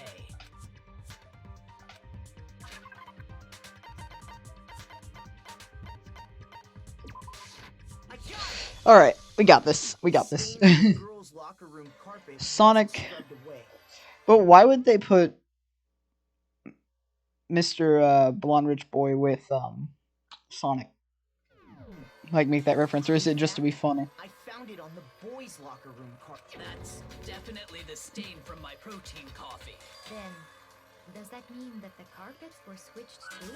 But why would anyone do that? To move the murder scene from one locker room to the other. It's certainly plausible, don't you think? What? In other words, In order to completely swap the scene of the crime, the blood-stained poster and carpet were moved along with the dead body. Next, we're gonna talk about the handbooks. By doing this, the killer was able to change the entire room where the murder took place. I can certainly follow your reasoning, but why would the culprit bother doing that? Huh?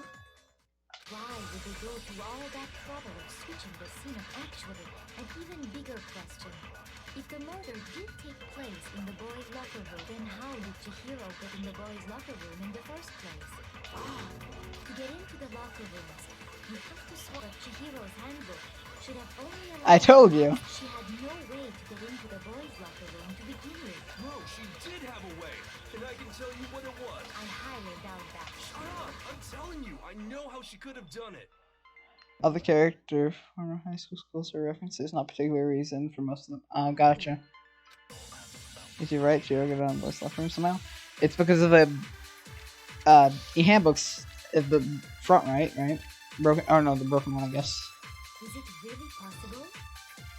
Could Chihiro really have gotten into the boys' locker room somehow? Ah, I got it! Oh, it gives me a second. She must have hacked her e-handbook. Can I hit that? Oh, no. Programmer, after all. Oh, maybe that wouldn't be. I'm sure that would have been no problem for her. No, I don't think that's it. She used the thing that was in the main hall. Huh? What then? I'm talking about Leon's handbook, of course. If she had that, The boys' locker room, no problem. Is it really? Could Chihiro really have gotten? She must have hacked her e-hip. She was the ultimate. I'm sure that would have. No, I don't. she used the thing that would. Huh? What then? I'm talking about Leon's handbook, of course. Hit it. Yes. No, that's wrong. No, I don't think Chihiro used Leon's handbook. Why not? Because Leon's handbook was broken. Oh. Well, then, yeah, I guess that'd be pretty impossible, huh? I am struck silent by how quickly you gave up. Plus, isn't there a regulation against using someone else's handbook? Actually, the rule states that loaning your handbook is prohibited. It says nothing about borrowing one. In other words, you could borrow a dead person's handbook all you want, and you'd be safe. Yup. Hit the nail square on the noggin. Of course, if it were broken, that wouldn't make any sense anyway. So then, she must have hacked hers, like I said. She used her ultimate programmer skills. You can't fix an e-handbook. The instant you open one up, a security buzzer starts blaring. So, if she didn't use Leon's handbook, and she didn't modify her own... Maybe Mr. Naegi's initial assumption is just wrong? It seems like there's no way she could have got into the boys' Okay then, I vote for Byakuya. Is that it then? Chihiro's... But her handbook was missing. Or wait, no, her handbook was missing. Leon's was broken, and then we had the other two. They were only to the girls' locker room. I agree with But you, though. what is that? I think you're on the right track. What the? You finally decided. There's no way she could get in the boys' locker room, right? Why are you so sure she couldn't get in? There's still one other way she could have gained access. What? What are you talking about? Well, to explain that, Did she use Leon's and break why it? don't we take a little break from the But trial? no, because she was killed. She wouldn't have taken it back anyway. People call me the DR fact generator. I have so many useless about this. Yes, it's good to know. Wait. Just what do you After think? I'm done with Trigger Happy Havoc and I go on to the other games, I want facts about this game. I want you in my chat giving me all these useless facts so I can memorize them, write them down, and have them for myself. Don't worry. This'll make the whole trial more exciting. I'm sure that thought must please you. Huh? It'll make... Well, all right then. I declare an official class trial Recess. For real? Now then, what is it you want to show us? It better not be boring or I'll be very unhappy. Oh, I have no doubt it'll meet your lofty expectations. Alright, break time. Or even knew what was happening. The class trial had been put on hold. We headed off with Kayako in the lead. Or I said her name wrong. And where she took us was right back to the murder scene. The girls' locker room? We've already searched this place top to bottom. What are you trying to pull, Missy? I'd like you to examine the victim's body one more time. Be sure to examine the entire... Examine her. Careful. No, wait. It's probably best if I don't run my hands all over a girl's dead body. It's not that I'm creeped out or anything. It's just Based on religious. based on religious grounds, you know? Very well. But you're a girl. You shouldn't have to touch a dead body. No, it's okay. I think Chihiro would rather have a girl examine her. So just leave this to me. Sakura. What is this? Some kind of secret girl-on-girl action? Is that what you two are about? That's not it at all. Stop screwing around. Okay, here I go. I'm sorry, Chihiro. Please excuse the intrusion. Be sure to check her entire body, and I believe we will solve this particular mystery. Her entire body? I know you say that, but... What? This is... What is this? Oh god. What is it? Not possible. It's not possible. Eyes around shows less memory. This girl is Is what? a boy.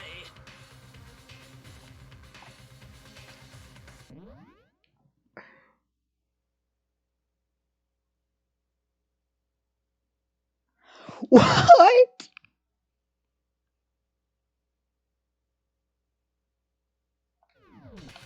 Ah, I see. So she was actually a he. That took him a minute to catch up. You're joking, right? I have to go back. Big time. Be right back. Here it is. I wouldn't joke about this. Then it's really true? A trap. Chihiro was... A guy. Oh, what? You guys didn't know? Heck, I knew that right off the bat. Chihiro Fujisaki was totally a guy. He was a cross-dresser? Oh, the world's really on fire! I wish I had killed him! Another Sylvia song. Show everyone. Trap. Yeah. Yes, that certainly does make things much more exciting. Now let's ride this wave of excitement back. Back to the trial. Okay.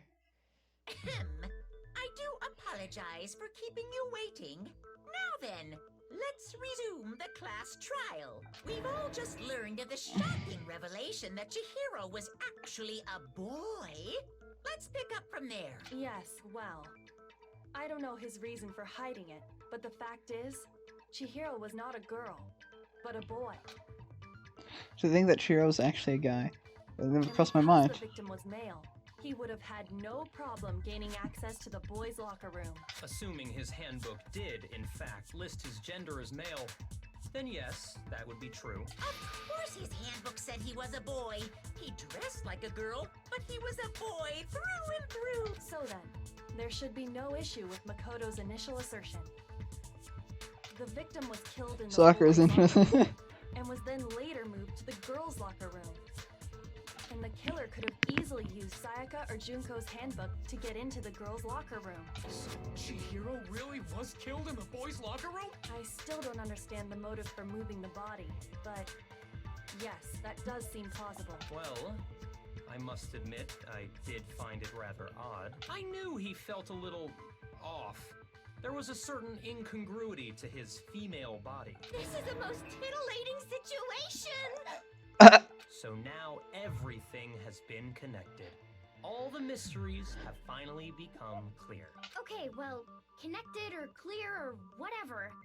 We still think you're the killer, remember? Very interesting. This has become very interesting indeed. Wait. The e-handbooks can resist up to 10 tons of force. There was no way Leon's could have been broken by the balls. Sakura's a freaking truck. She used Leon's to get into the boys' locker room, kill Chihiro, then switched everything around? Was it Sakura? Because Sakura could have easily broken that handbook. And somehow, I don't know, some anime, you know. But that used Leon's handbook to get in there, broke it, put it back, took her into the girls' locker room using her e-handbook, killed her, hung her, changed everything up. Or after breaking Leon's, of course. He's off in his own little world. What about you, Makoto? After everything we've learned, do you still think Byakuya's the killer? Well, without a doubt, Byakuya is the one that made Chihiro's death look like Genocide Jack did it, But we could team up. Monokuma said last time we could team up, but only the one who did the murder would get away with it. I was right to assume that Sakura is the only one who could have lifted that dumbbell. I think he might not actually be the killer after all. What? But aren't you the one who accused him in the first place? He just seems to be too easygoing about all this. Like he's enjoying us solving the mystery. The way he's acting, it makes it seem like it doesn't have anything to do with him. And you think that might be because it doesn't have anything to do with him? Plus, the evidence he left behind was a little too... how can I put it? Overt. He consciously chose to use the extension cord, knowing it could connect him to the murder. At least, that's how I see it. And Byakuya, when you found out the murder took place in the boys' locker room, it seemed to rattle you. And then again, when you found out Chihiro was actually a guy. If you really were the killer, that stuff wouldn't have had any effect on you. So that's your thinking, huh? Well, it bothers me that you don't. It's fine. I guess I'll mark it as correct for the time being. Mark it as correct? He's right. I am not the culprit. I just happened to come across the corpse in the girls' locker room and decided to alter it. No, you guys work together, you and Sakura. Are you fucking with us right now? No, I am not effing with you right now. I'm telling you the truth. Well, I find it very hard to believe. Go ahead. Find it very hard to believe. You're free to be executed along with the rest of us. If you're really telling the truth, then why? Why do you... My reasons hardly matter right now. Uncovering the culprit is much more now then. Well, I don't think I can... You're seriously gonna keep going? We're all good, aren't we? I thought it was clear Byakuya did it. No, I'm with Makoto. If there's any doubt whatsoever, we need to explore every possibility, because if we're wrong, we all die here. That's true. Very well then. I'm with you too. Damn straight. Count me in. Do you not have a mind of your own? Of course I do. What am I, an ant or something? Anyway, let's discuss this all as a group one more time. We still have time to make our decision. That's very true. Our lives are all on the line. Excellent. Then shall we resume our game of hide and seek? But back into it, who's the killer? Who murdered Shiro? The killer was able to gain access to a murder scene, which means the killer is a girl. No, that can't be right. The murder scene was in the boys' locker room. Oh yeah, the guy's handbook. But better to think about it again. Sorry, I'm thinking too far into my own conspiracy theory that it's Sakura. The killer has to be a guy, or could have used Leon's and broke it. So, in other words, it had to be a guy. That's not enough. I need to find more. All right, setting back up to take aim at stuff. The broken. Oh, Celeste's count. Where does Celeste say? Oh yeah. Isn't there a Single clue. Clues are one thing, but did nobody get a look at the killer? I'm sure if someone saw the killer, they would have said something by now. Perhaps someone saw the victim at some point. Even that might be enough for now. Yeah. All we need right now is any kind of new info. It's over. It's all over. You want to know who saw the victim? The killer. And only the killer. Hit. Oh god. I missed.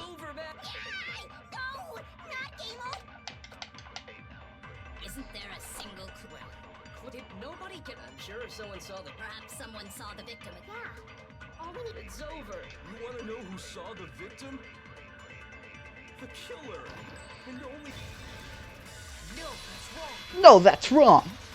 Let's go. believes someone else did see the victim before he was murdered.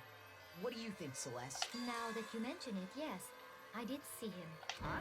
Really?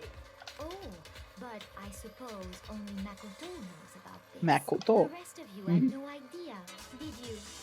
That is why you're all making such ugly noises. Whatever! Just hurry up and tell us! It was last night, right before nighttime. I saw Chihiro in the dormitory warehouse. Yep. I saw him stuffing a track jacket into a duffel bag, and then, I assume, he headed off to exercise. Track jacket and a duffel bag. But we didn't find anything like that at the murder scene. It seems likely that the culprit destroyed them to get rid of any evidence. And that is when he said something that struck me as rather odd. Kind of in a hurry. Chihiro told me he was in a hurry, but why would he be in a hurry? Only if someone were waiting for him, I should think. Oh my god. Was I right? Was my conspiracy theory correct? So, Mr. Fujisaki was on his way to meet with someone, and then they were going to work out together? But Hina and I had invited him to exercise with us plenty of times, and he always declined. Because he was a guy. Probably because he was afraid you'd find out the secret he was hiding, right? Which means that conversely, he must have trusted whoever he was meeting with very much. Or Enough maybe so that. he was willing to Maybe it's not Sakura. The point is, whoever he met up with is the culprit, right? So we just got... He got all buddy-buddy with Mondo. But knowing what we know, Frick, my head. No, you already have what you need to make the connection. huh? You know who the killer is. Seriously?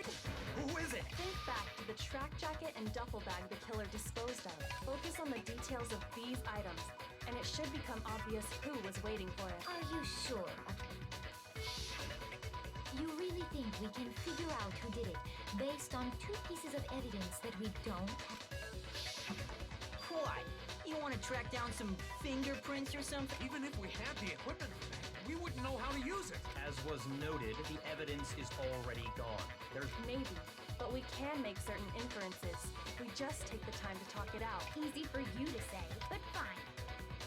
The bag was just a normal duffel bag from the warehouse. All the bags in there are the same, so Well, if I remember right, there was a decent variety of tracksuits to choose. Do you think there might be some connection between the culprit and Chihiro's jacket? Perhaps. Let's explore that and talk a bit more about the jacket he took. Somehow it's really hard to believe. Alright. What's my argument?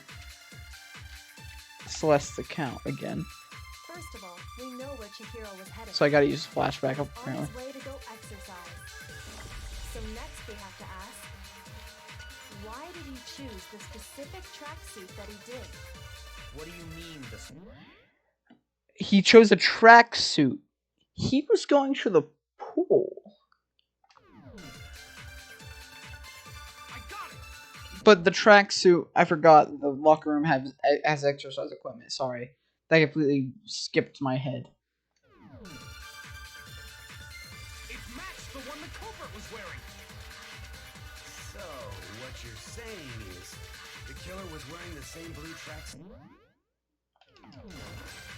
Oh wait, that's not what I meant, but Celeste account. I don't need a memory bullet for this. So, Mondo, But why did he choose? What do you mean? I got it! It matched the one... the blue tracksuit. Was wearing the same blue tracksuit. No, it's wrong. How would you know it's a blue tracksuit, Mondo, huh? Hold on a second, Mondo. What did you just say? Huh? What'd I say? When Celeste testified a few minutes ago, she said, I was so much rather a good track jacket. So we said enough to exercise. she never said anything about the jacket's color. So why did you say Chihiro's blue tracksuit? What are you... You just... Hey, Celeste, what color was Chihiro's tracksuit? Blue. as a matter of fact, it was blue. And before we began the trial, did you tell anyone that? The only one I told about any of this was you. Then, Mondo, how did you know what color Chihiro's tracksuit was? Because I'm sure he saw the clothes at some point in the investigation. He was Chihiro was buddy with Mondo, right? Because Mondo was like, "Oh, I'd never make a girl cry."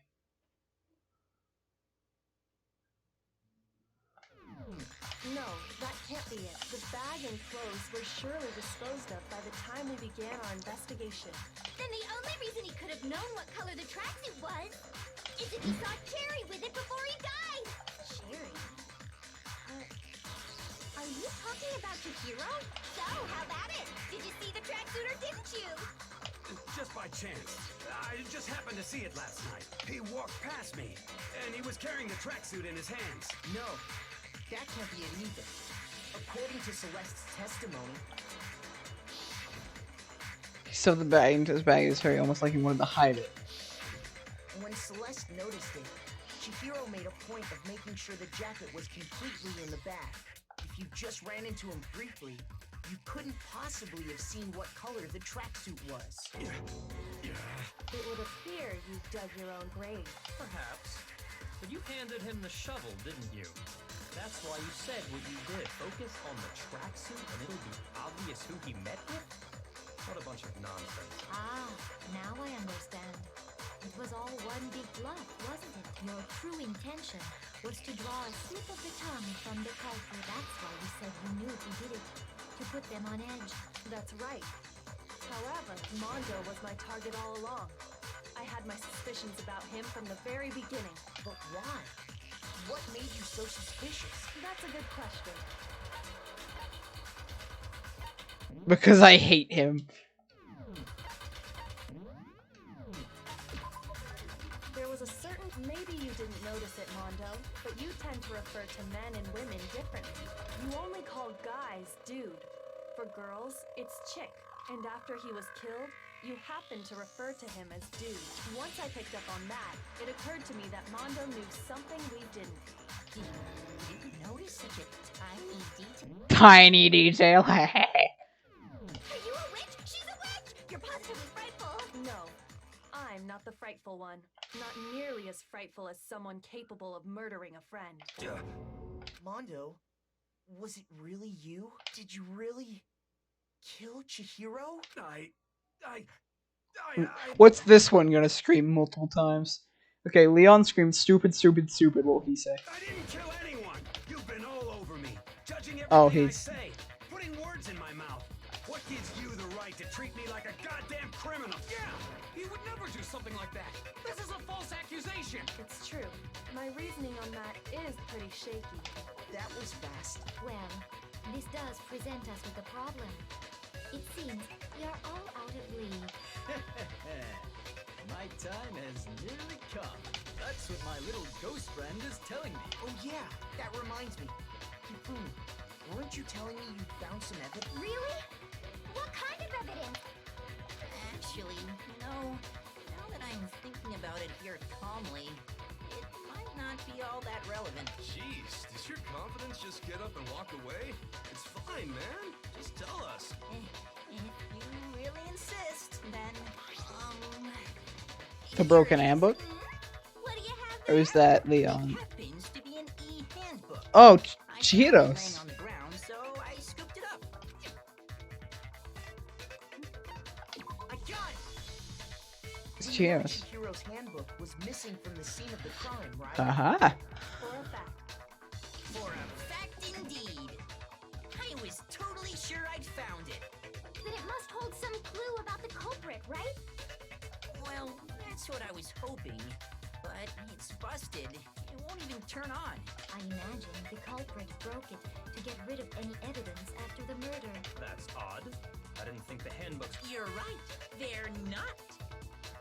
They're totally waterproof and shock resistant. It would take an awful lot to break one. And yet, this one does appear to be broken. As is Leon's, sitting useless In the main hall. For all your confidence, that is a remarkably high failure rate. Do you think there might be some kind of mystery in there somewhere? How precisely did the handbook... You said that had a weak point, right?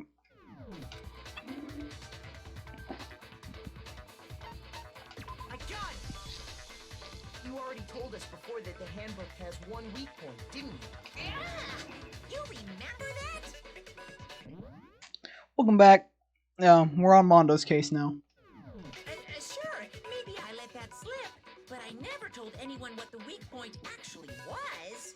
But if the handbook is supposed to never break, and two of them broke in quick succession, then we can only assume that someone's figured out its weakness. You know what the weakness is, right, Monokuma? So, what is it? Huh? You're asking me?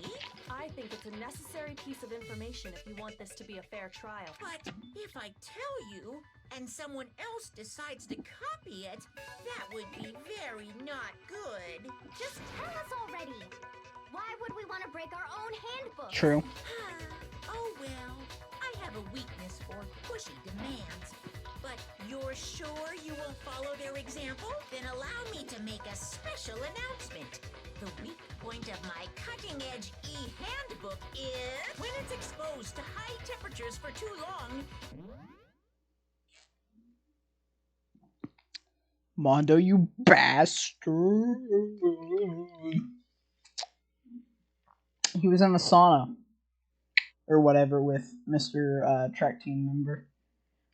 Last stream. He was in the heating room or whatever, the sauna. With him for like how long overnight?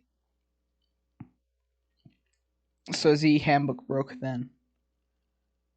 Or wait, no, not Leon. Leon's. Wait, no, he didn't have his on his because his is perfectly fine. Chihiro's broke, and so did his. So he must have figured that out by breaking his or something. I don't know. I flippin' knew it. you knew it? Yeah, because I found the handbook laying on the floor of the sauna. The temperature in the sauna can reach over 200 degrees. Strange how you don't get burnt, huh? It's because as your sweat evaporates, it creates a cooling layer of air around your skin. If the hot air of the sauna were somehow pushed directly onto your skin, you'd definitely get fried. That layer of air would get blown away. That's why you may feel a burning when you move around. So when you're in a sauna, make sure to keep nice and still. Not really a trap.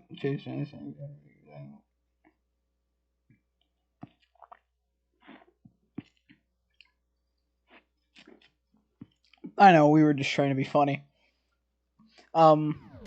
Me, Joker 2, Luna, we're on like a Instagram group chat or whatever, and we like to make jokes about traps and stuff. It's just a thing we do. So that's why it was mentioned. Interesting. I learned one new fact today.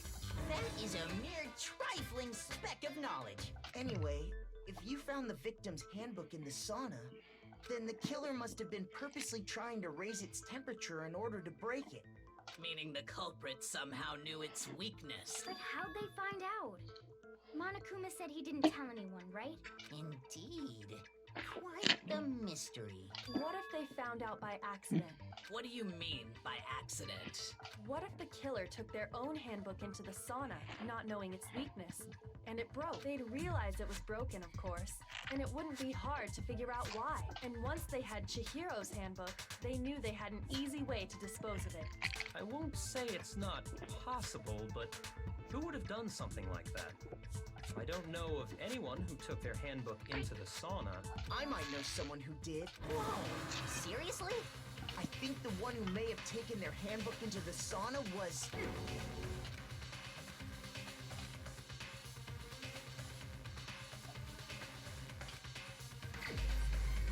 Oh wait.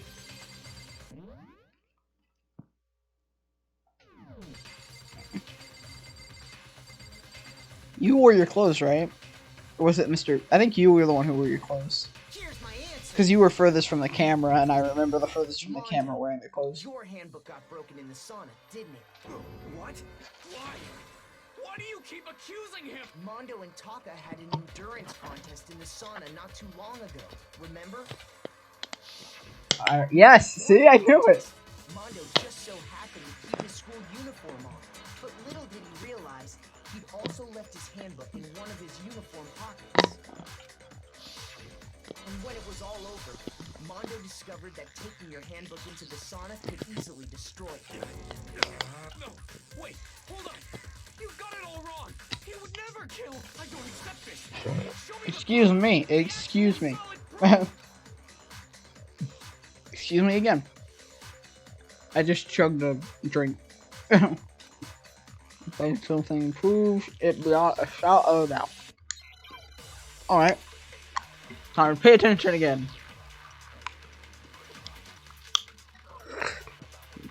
Broken E Handbook, Chihiro's Handbook, and the Card Reader. Let's test Makoto's assertion. If what he says is correct, then How do I switch it? How do I switch them again?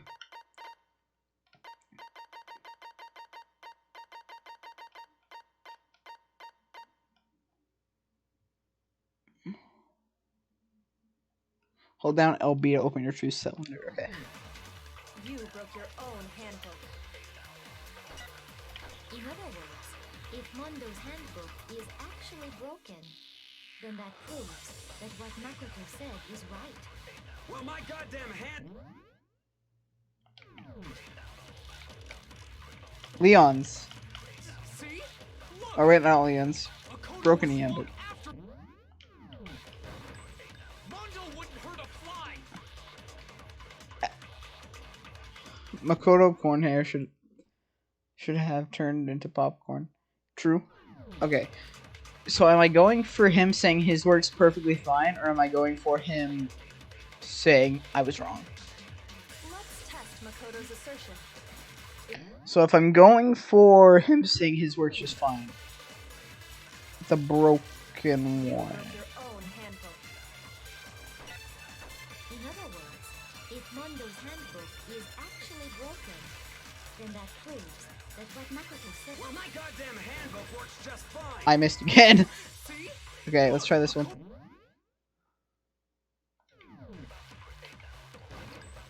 Mondo wouldn't hurt a fly. Let's test Makoto's assertion. If what he says You broke your own hand. in other words, if Mondo's handbook is actually broken, then that proves that what Makoto said is right. Well, my goddamn handbook works just fine. No, Found it.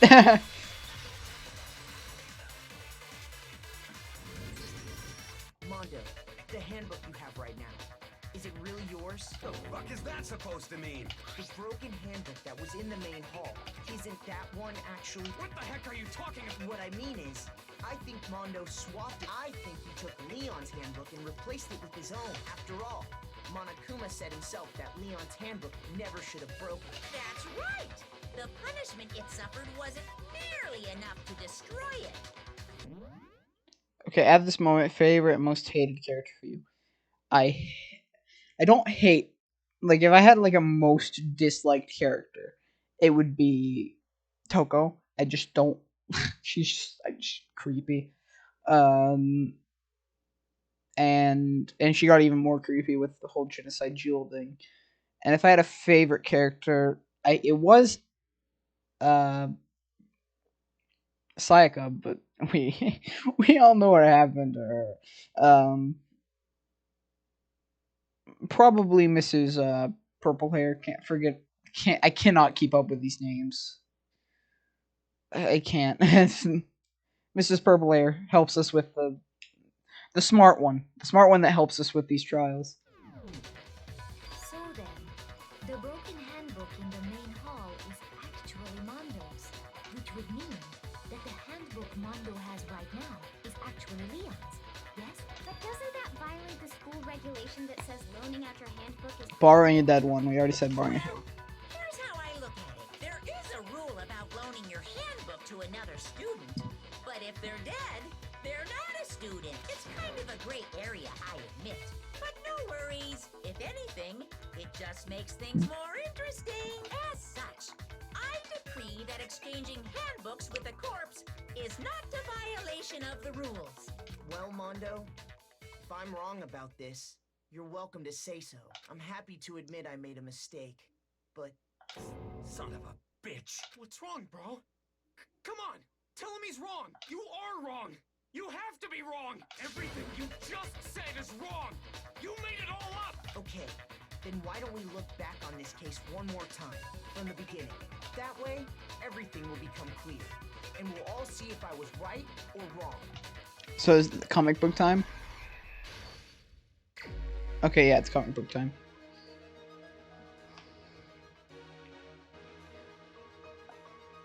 And saw and it was like, ha ha ha ha, and it was like, okay. So, first thing that happened would have to be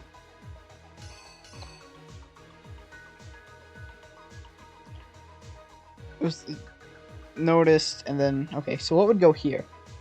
That's where she stuffed it back in. That's where she stuffed it back in, meaning that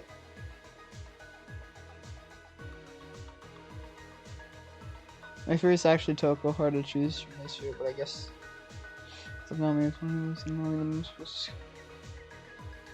I don't love hate case. Gotcha. Okay. Alright, so what's this? This is the blue tracksuit, but that's her hand, right? Oh wait. That's the Celeste sleeve.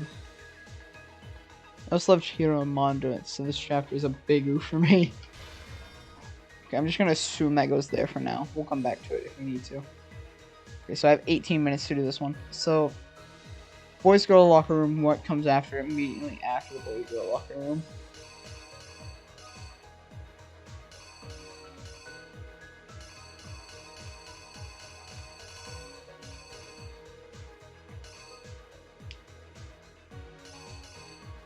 So this is a seat inside the locker room. The boy locker room.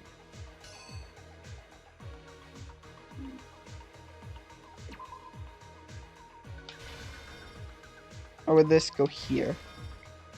And then this would be here? Or would this be here? Whose sleeve is that? That has to be her sleeve. Because, you know, the culprit's locked out. So that would be her going in.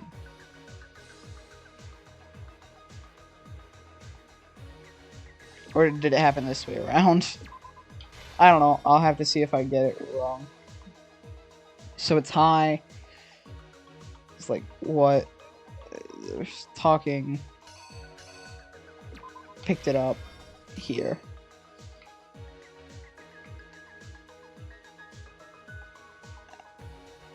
A bang to the... So picked it up, scared her.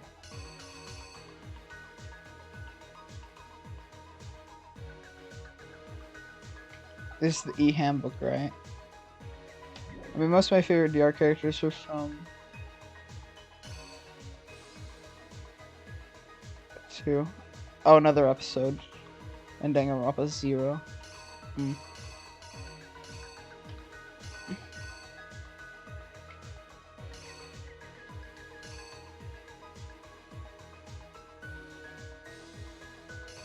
So what would have happened here?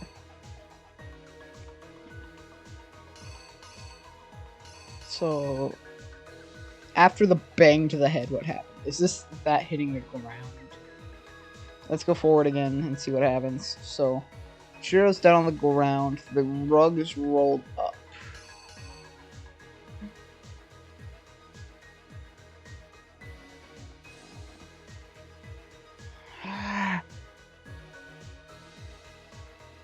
Let me go back. Let me go back here, because did I skip one back here? No, I didn't. Okay.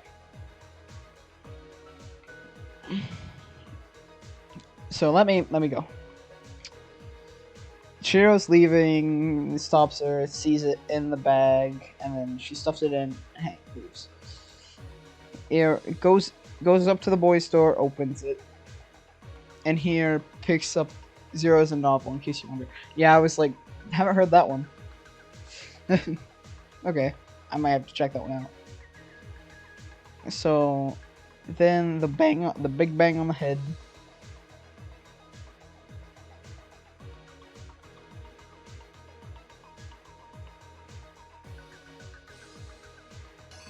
What would...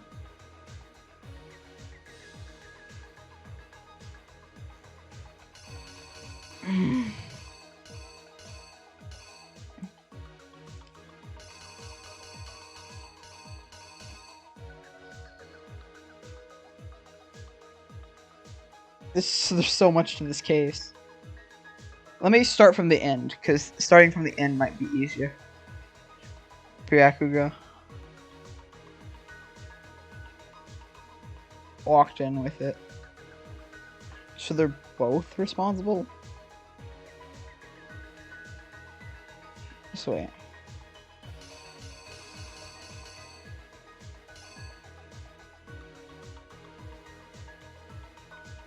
So this is where he wrote Bloodlust, no doubt about it.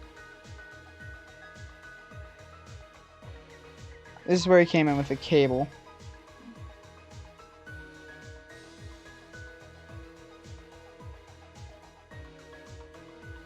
Oh, it'll spoil DR and D2. Oh, or DR2. So I guess I'll do it after I finish all the games.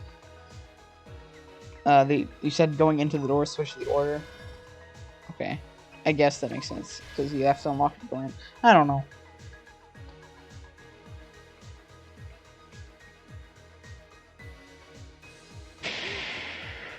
So that's what I'm confused about. What would happen here? Because the blood splatter, it shows it on the carpet. Would it be on the...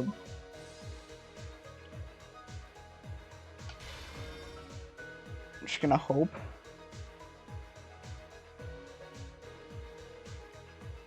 So we rolled up the carpet and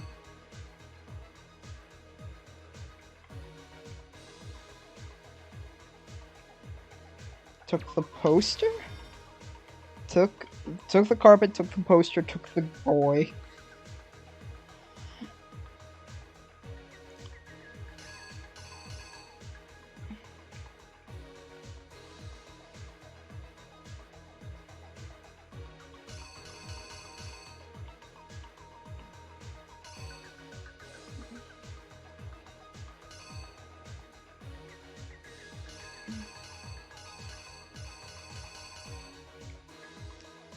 So where would he have put the poster up?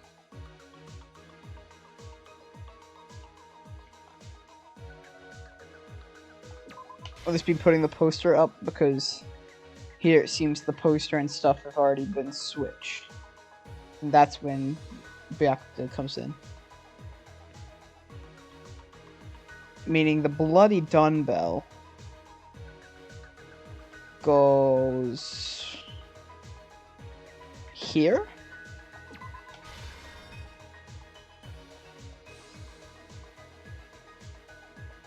And then we have one act, which there will always be one left over, apparently. From my understanding. Is this Byakuga or is that... I can't actually tell. Is that the silhouette of the murderer or is that Byakuga?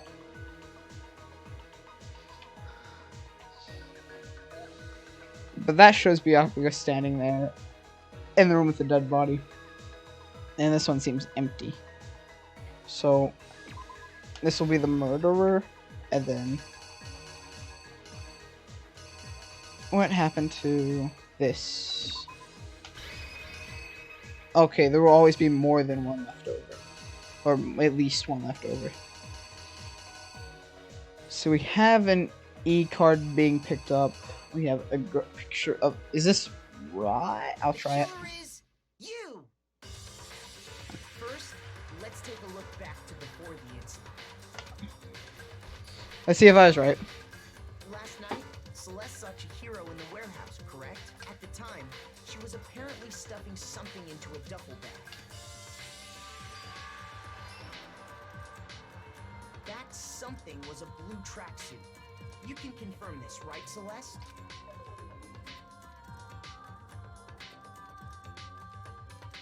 With bag in hand, Chihiro headed out, even though it was officially nighttime. Fun fact, gray silhouette is... Oh, we start referencing such case closed. Okay. I actually feel like that's used in a lot of... More than just those two. Specifically, the boys' locker room. But how could the victim, who's apparently a girl, access the boys' locker room? simple, because she was really a he. Which is why he was able to use his own handbook to gain entrance to the boys' locker room. Once inside, he met with someone there. And the person he met was the one who killed him.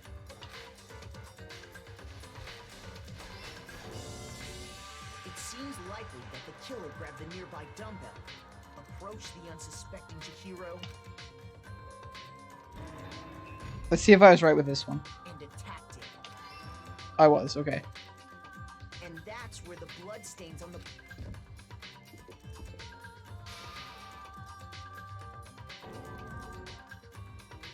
It was likely in the heat of the moment. The body was arranged, but the murder itself felt unplanned. Which is why the killer hurried to try and hide the act. Then, removing the bloody poster, Okay, that was... Okay, so that's wrong. So I'm assuming... And picking up the girl... He went... into the girl's locker room. After picking up a card, but that would come first, so that wouldn't matter. So he went to the girls. That has to be it. killer is you! Which is why the killer hurried to try and hide the act.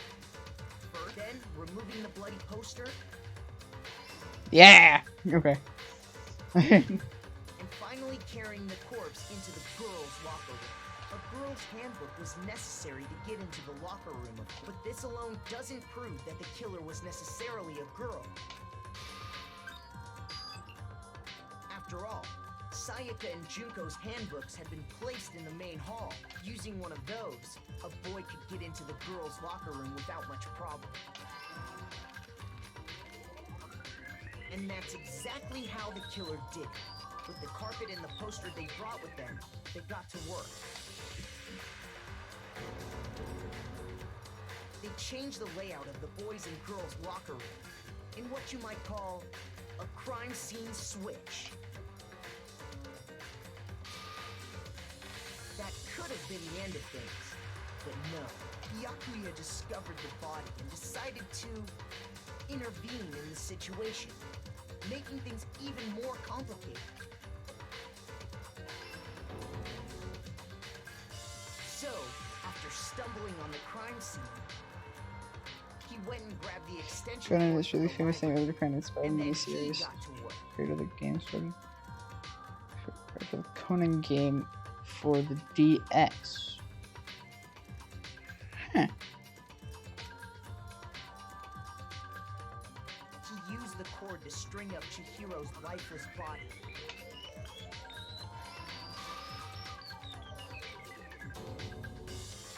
Then, using the victim's own blood, he left a grisly message there at the scene of the crime. He wanted to create the illusion that Genocide Jack was responsible for the slaughter. And around the same time that Byakuya was putting together this facade, the killer, having already disposed of Chihiro's bag and other belongings, arrived at the sauna. There, they planned to destroy the last piece of evidence, Chihiro's handbook.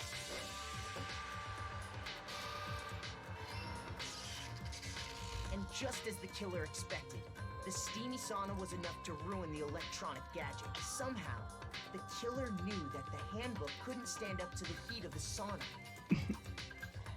I mean, I find it interesting that you know it, to be honest. And the reason they knew that is because the sauna had already wrecked their own handbook. And that's how it all played out. Mondo.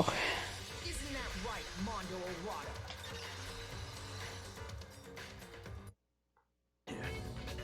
Wait! No! This can't be right! Where's your evidence? Yeah! Where's your evidence? You need evidence!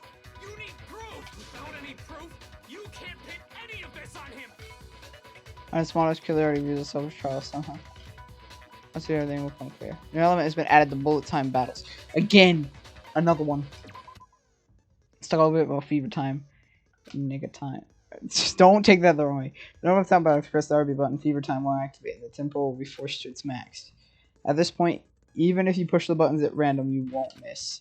So if you push AY, however you want to destroy the opponent's revolt assault. This only lasts until your focus gauge runs out, making it the best possible time. Of course, it wouldn't be fair if only you got access to special time. So we've also created something called some time that your opponent can use. If the opponent activates that during a low-time battle, your tempo marker will disappear, making it quite a bit tougher to hit the buttons in rhythm. If you were to activate fewer time at this point. No, never mind. I'm sure nothing would happen. Don't know what I was worried about. Unsurprisingly, action difficulty is set to gentle. It's not. Your opponent won't use it. Well then, good luck, have fun. Okay. I'm not set to gentle. The moment of truth. Show me some evidence. You're wrong. I won't listen. I refute you. False. Show me some evidence. I won't listen. False. I refuse to vote. Show me some evidence. You're wrong. I won't listen. I refute you. False. Show me some evidence. I won't listen. False. You're corrupt. I win. Show Broken me E some handbook. evidence. This Boom. should prove it. It's the end reader in this case. If my thinking so far is right, Mondo must have replaced Josuke. his working handbook with Leon's. In which case, we can just check each of our handbooks right now. Once we do that, we'll... We don't gotta do that. Huh? Yeah. Yeah, I did it. I killed him. Hey, admits it. Results A.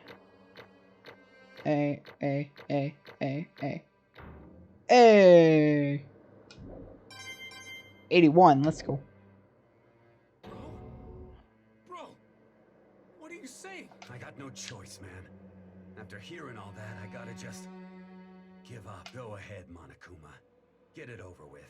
Ask for the goddamn verdict. Roger that. Wait, hold on. No waiting, no holding on. Time for the moment we've all been waiting. Who will you elect as the Blackened this time around? Will you make the right choice or the dreadfully wrong one? What's it gonna be? What's it gonna be?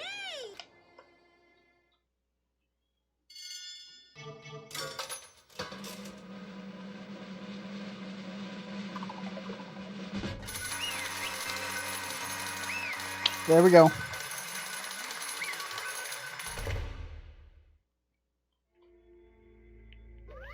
What? You got it right again. Yes, it is so. The black that killed Shiro Fujisaka was Mondo Owara.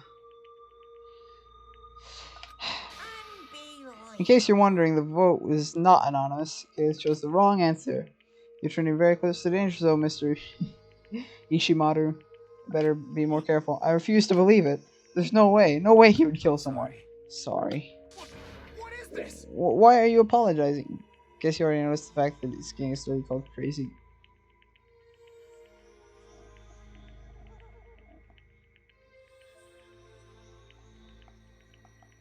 I actually didn't notice that. Why? Why? So why is the thing? Now then. Well, it looks like Mondo's taking a vow of silence, so allow me to explain on his behalf. Story of murder this time is a sad story of two men. Oh, but for anyone who doesn't want to hear it, you can hit the beep to fast forward the text. Anyway, there was once a young boy, and his name was Chihiro Fujisaka. Yeah, he had an extreme and complex regarding his own lack of strength. You're so weak, even though you're a boy. He heard things like that as long as he remembers, so he couldn't overcome his weakness. On the contrary, he tried to hide the bird himself further and further into his weakness. Take a fragile form of a pretty young girl. He chose his way out. None of them will believe in you, even though you're a boy. But no matter how tightly he wrapped himself up in that shell, the inferior complex started to grew deep inside him, so it was not easily weeded out. As it turned out, the shell was completely empty. The complex didn't appear. Instead, he had only grew stronger and stronger. I'm weak. Weak. Yeah. Once the killing game had begun at the school, he had no choice but to accept the fact. After all, the world is survival of the fittest. If you're not strong, you don't survive. Only from embarrassing secrets, which of course included Chihiro's embarrassing secret, which I was more willing than to believe. Even though he dressed like a girl, Chihiro was actually a boy. Hey, And that was something Chihiro couldn't let anyone find out, no matter what the cost. If it was revealed, it would be the end. Without a doubt, it was found a torture and before. Everyone figured that the first dilemma must sound despair, and yet I'm sorry. I don't really talk about it right now. But In fact, slot machine logo is based off Monopoly logo. I can't stop myself. Cheater. Try my best to become stronger, then I can tell everyone. No, you're just so strong. So he wasn't gonna kill over a secret. That's amazing. But he wanted to become strong. And so, he may have come in to begin exercising body, but sadly, it was the first and only chance he would get it all. hey, When he decided to start exercising, he thought it'd be good to ask someone for help. One last person that is tell that person help from there. The person he went to. That's right. It was me. Yep, it sure was. Viking fell out. Train clearance. Promise Smith. So Chihiro probably figured that for a secret. Plus, Mr. Macho Mondo is a very simple, strong man that Chihiro always aspired to be. Maybe talking to Mondo about it will help give me some courage. So he went to go ask Mondo. Help him become strong.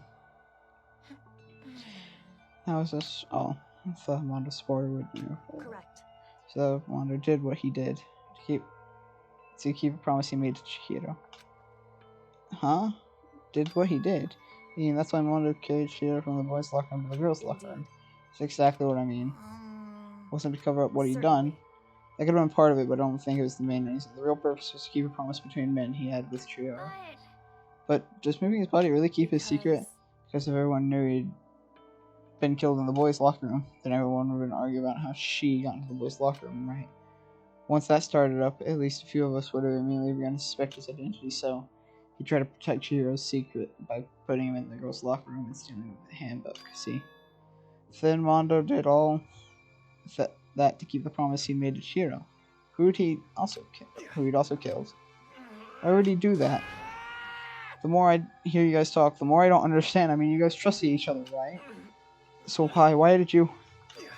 Because no matter what I did, I didn't want anyone to know. I knew it. So that's what triggered it after all. The possibility of having your embarrassing memories and secrets exposed. What is this? That's impossible. Nothing could have been that bad. Something he didn't want anyone to know, even if it meant killing someone. It's impossible.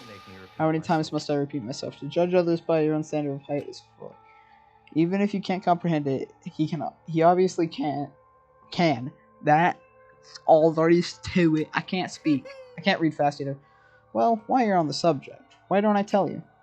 That embarrassing memory, the secret he didn't want anyone to know? hey, You know what Mondo did? He killed his own brother.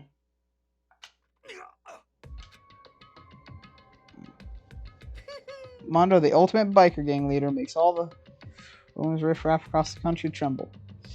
But the only reason he had the chance to join a gang in the first place was because of a certain someone. Mondo's other brother was named Daya? Mondo had nothing but respect for him. It was because Daya and Mondo that ever got on a motorcycle. Oh, because of him, he got on a motorcycle. Mondo's brother was his only family growing up. He was the only one Mondo could trust and respect. He wanted to measure up to his big brother, so he imitated him in everything he did. Mondo was a star-eyed kid brother. Meanwhile, the current brother, and before anyone knew it, it had grown into the biggest biker gang in the country. Older brother, #1 gang, and number 2, his younger brother Mondo. In the beginning, everything was peaches of baby, Monokuma. But when Mondo started to think about how he would have to take over the game from his brother someday, his brother's greatness reputation began to run his face. So the kid's gonna take over for that, huh? Okay, the game was a bit handsome. Mono's just along for the ride. Can someone like that really be our leader? Well, too bad. Almost every day, Mono heard gossip and whispers of other members of the gang, which is why. I just... Gotta get stronger than Daya. Once, just one time. No matter what, I gotta win. I don't care what it takes. I gotta come out on top. And on the night of his brother's retirement ceremony, Mondo challenged him to a street race. But during that race, tragedy struck. His kid brother pushed ahead with reckless abandon aiming for victory and dashed an oncoming track line, but suddenly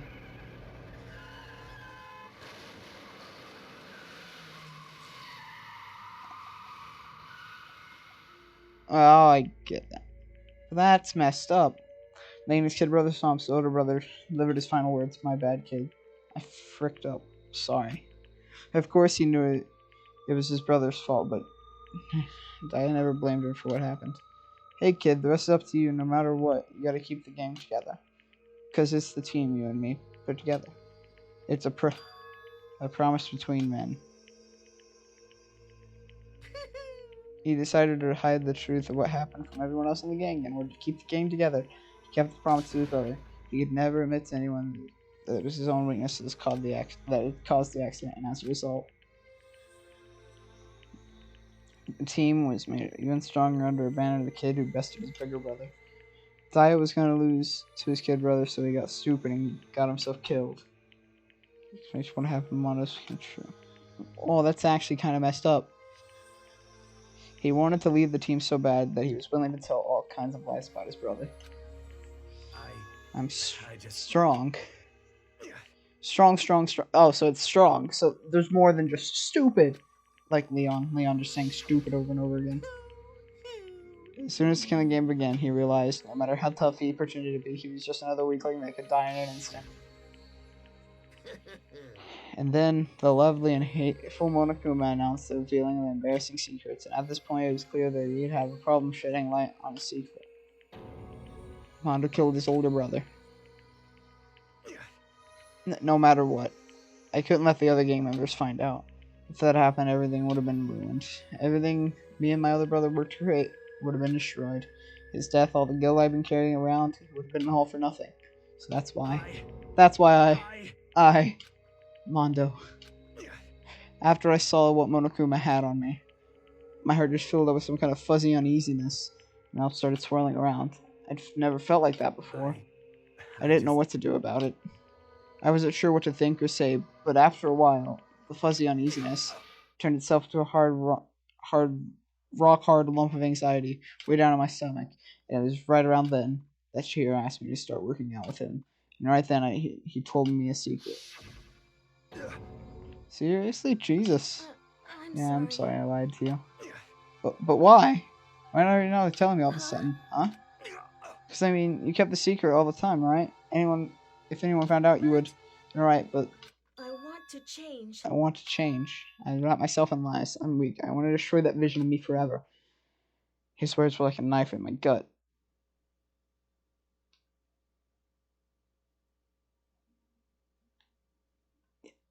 Oh, don't make me know. Oh.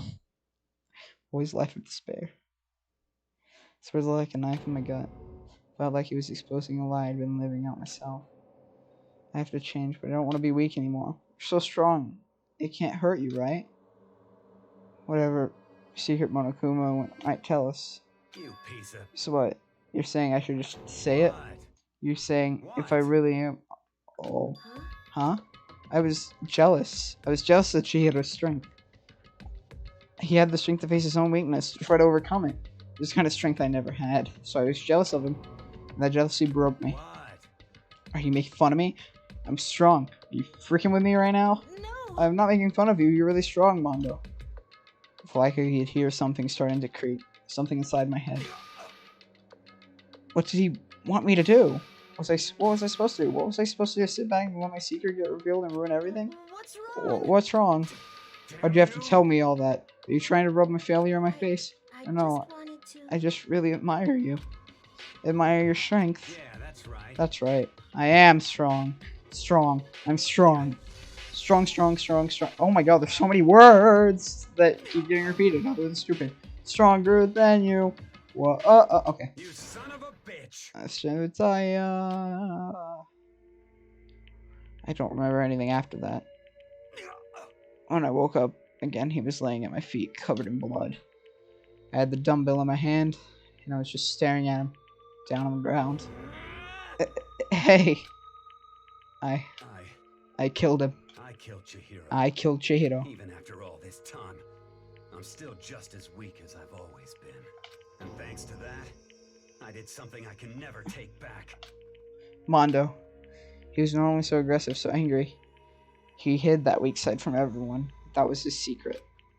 The weakness like that lived in a heart like his. And it turned him cold-blooded. God damn it.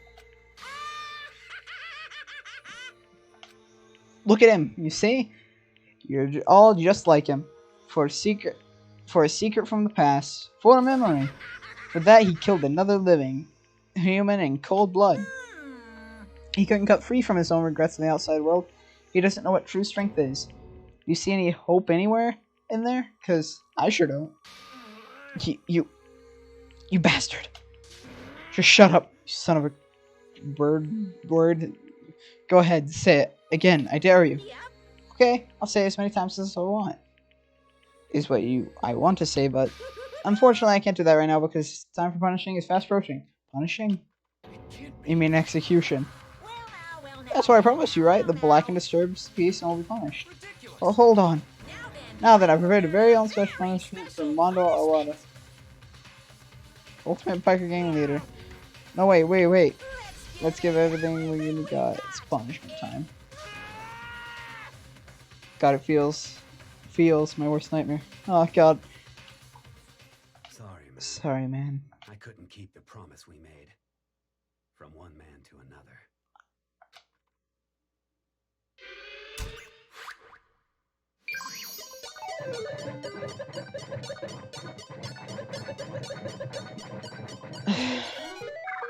God, I'm gonna cry.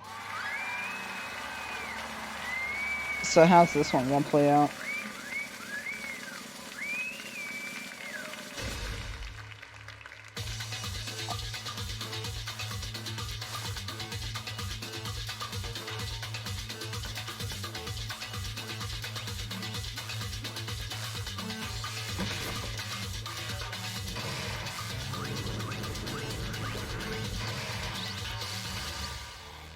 Cage of Death.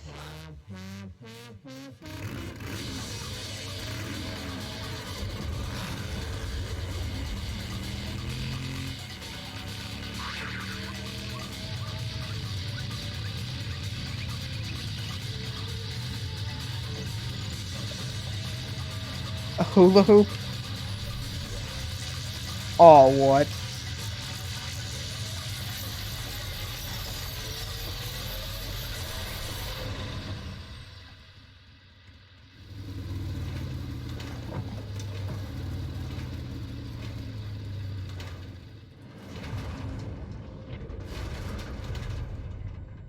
Already.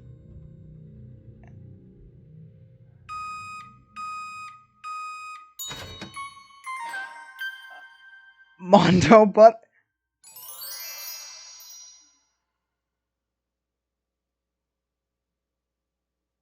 Mondo butter.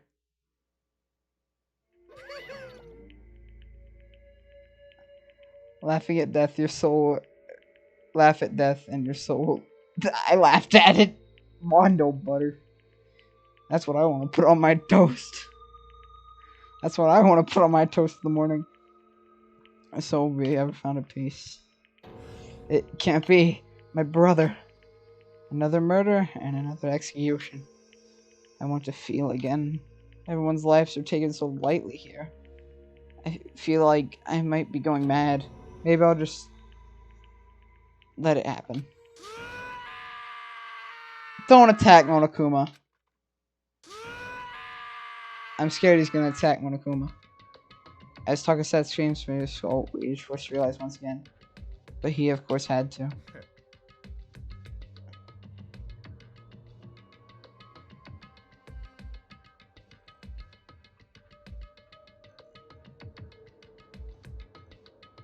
Can't believe it's not Mondo.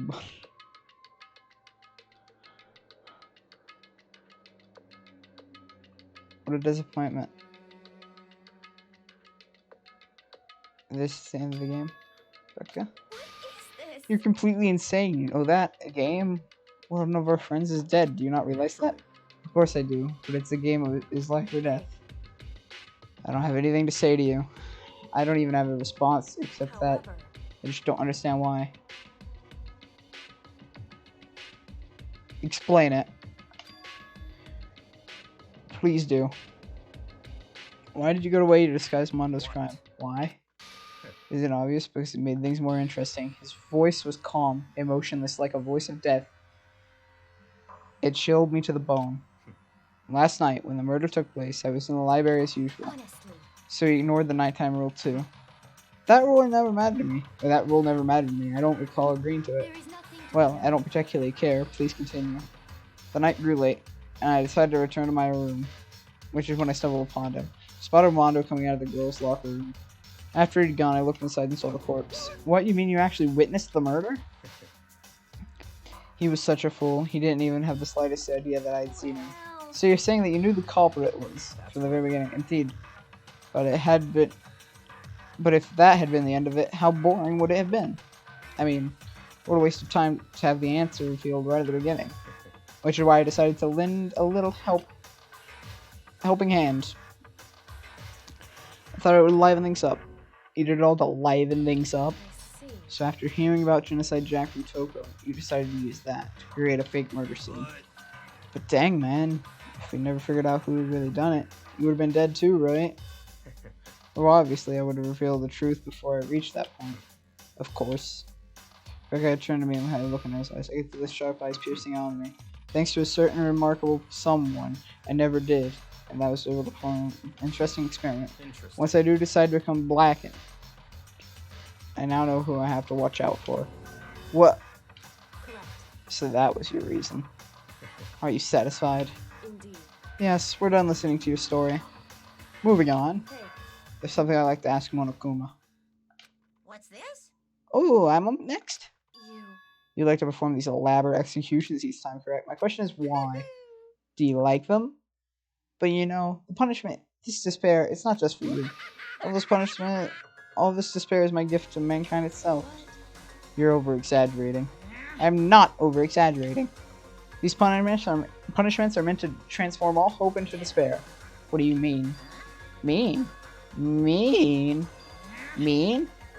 Mean, mean, mean, mean, mean, mean, mean, mean, mean, mean, mean, mean, mean, mean, mean, mean, mean. Good grief, I don't understand why you have to pick apart every stupid little thing. Whatever. It doesn't matter. In the end, I'm going to stand alone as victor, and then everything will be revealed to me.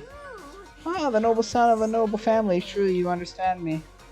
I think all this is starting of a terrifying friendship. Shut up, I would never stoop to the level of a childless criminal like you. But let me just say this. After I've achieved complete victory, you're up next. I'm going to find you and kill you, understand? Name of my family. And the name of the family. Oh, so cool. You're a main character video game or something. I have a trash mob for you.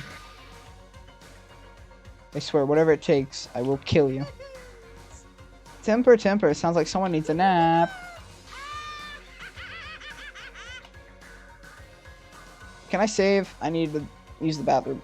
Morokuma's laughter pealed across the courtroom. In a certain close chase at Shiro and Mondo.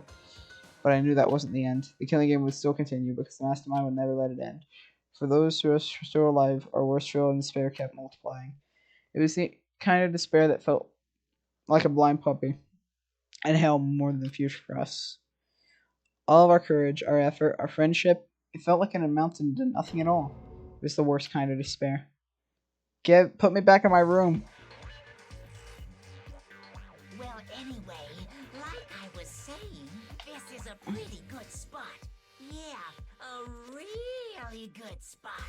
Anyway, isn't it amazing how that girl went and killed someone before things even had a chance to get boring? Once things really get moving, it'll be like a roller coaster. There won't be any stopping it. Fear and despair charge forward at a speed. I'm gonna be ending it after I get a chance to save. And I'll be back whenever. I'm disappointed. I went to all the pain and effort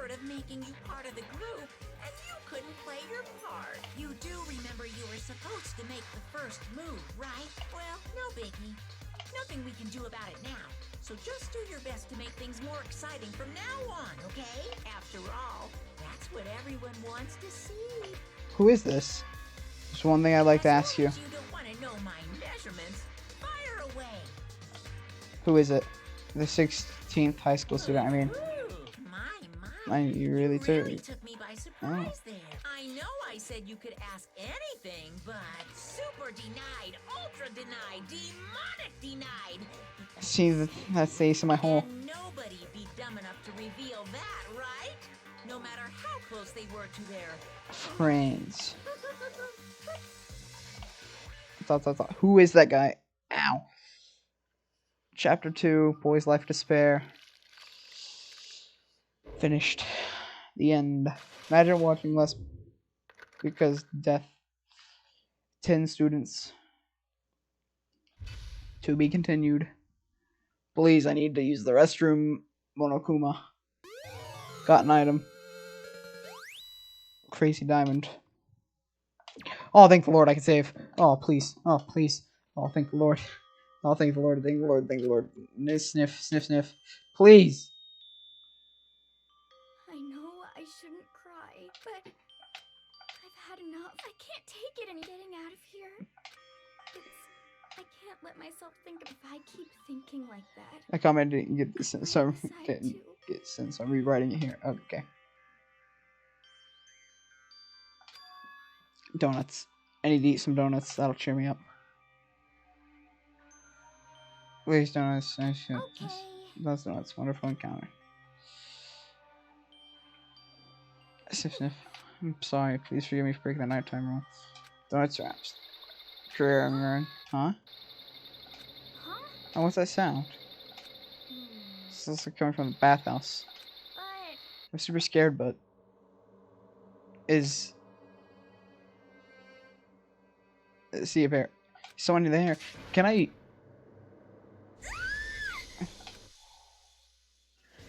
Chapter 3: Next Generation Legends. Stand tall. What? What? A morning after the conclusion of the second class trial. Everyone met up in the dining hall, just like always. Spend the rest of the day. That's what I expected, but today's count kind of sucks. Toko and Bang still refused to show up. I haven't seen Miss Who? Is her stomach was hurting? So then. 7%. Oh, owie. Impossible. I'm reading through all this fast because I gotta go. Base last night. Must be because of Mondo.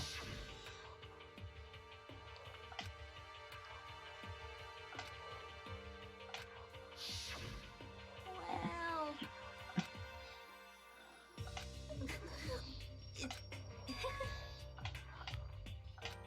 See you, pair.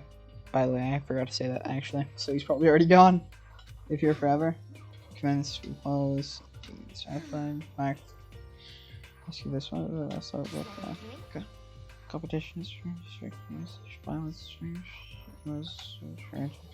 which case, our current situation not. Demon Angel, pretty. What? Here we go.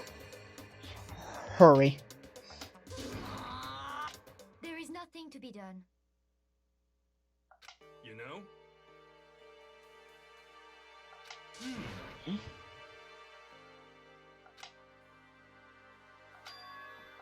I'm right? It's about a poor boy tricking too hungry. That age over.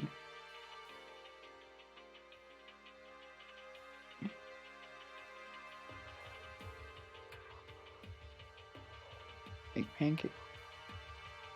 That's kind of messed up. Perhaps.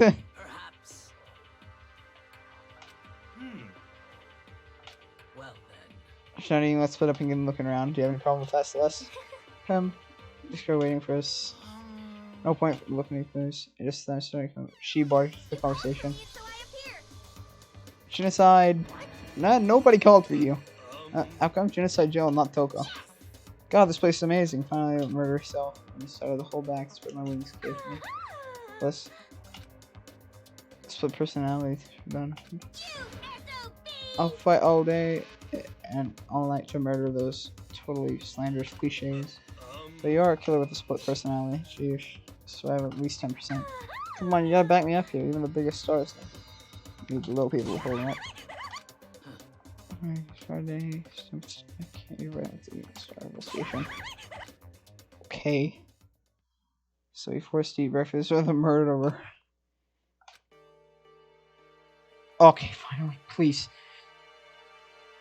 A British sort of book reference and a Japanese game. Nice, sick. Okay, I can save. Save one more time. I know I saved at the end of the chapter, but I wanted to save outside of the end of the chapter, so I could go back and watch that cutscene and actually read it. Okay. And then come back without actually going through all of it again. Anyways, I hope you all enjoyed the stream. I'll be back probably tomorrow or something. I don't know, with more Danganronpa. See y'all later. Peace.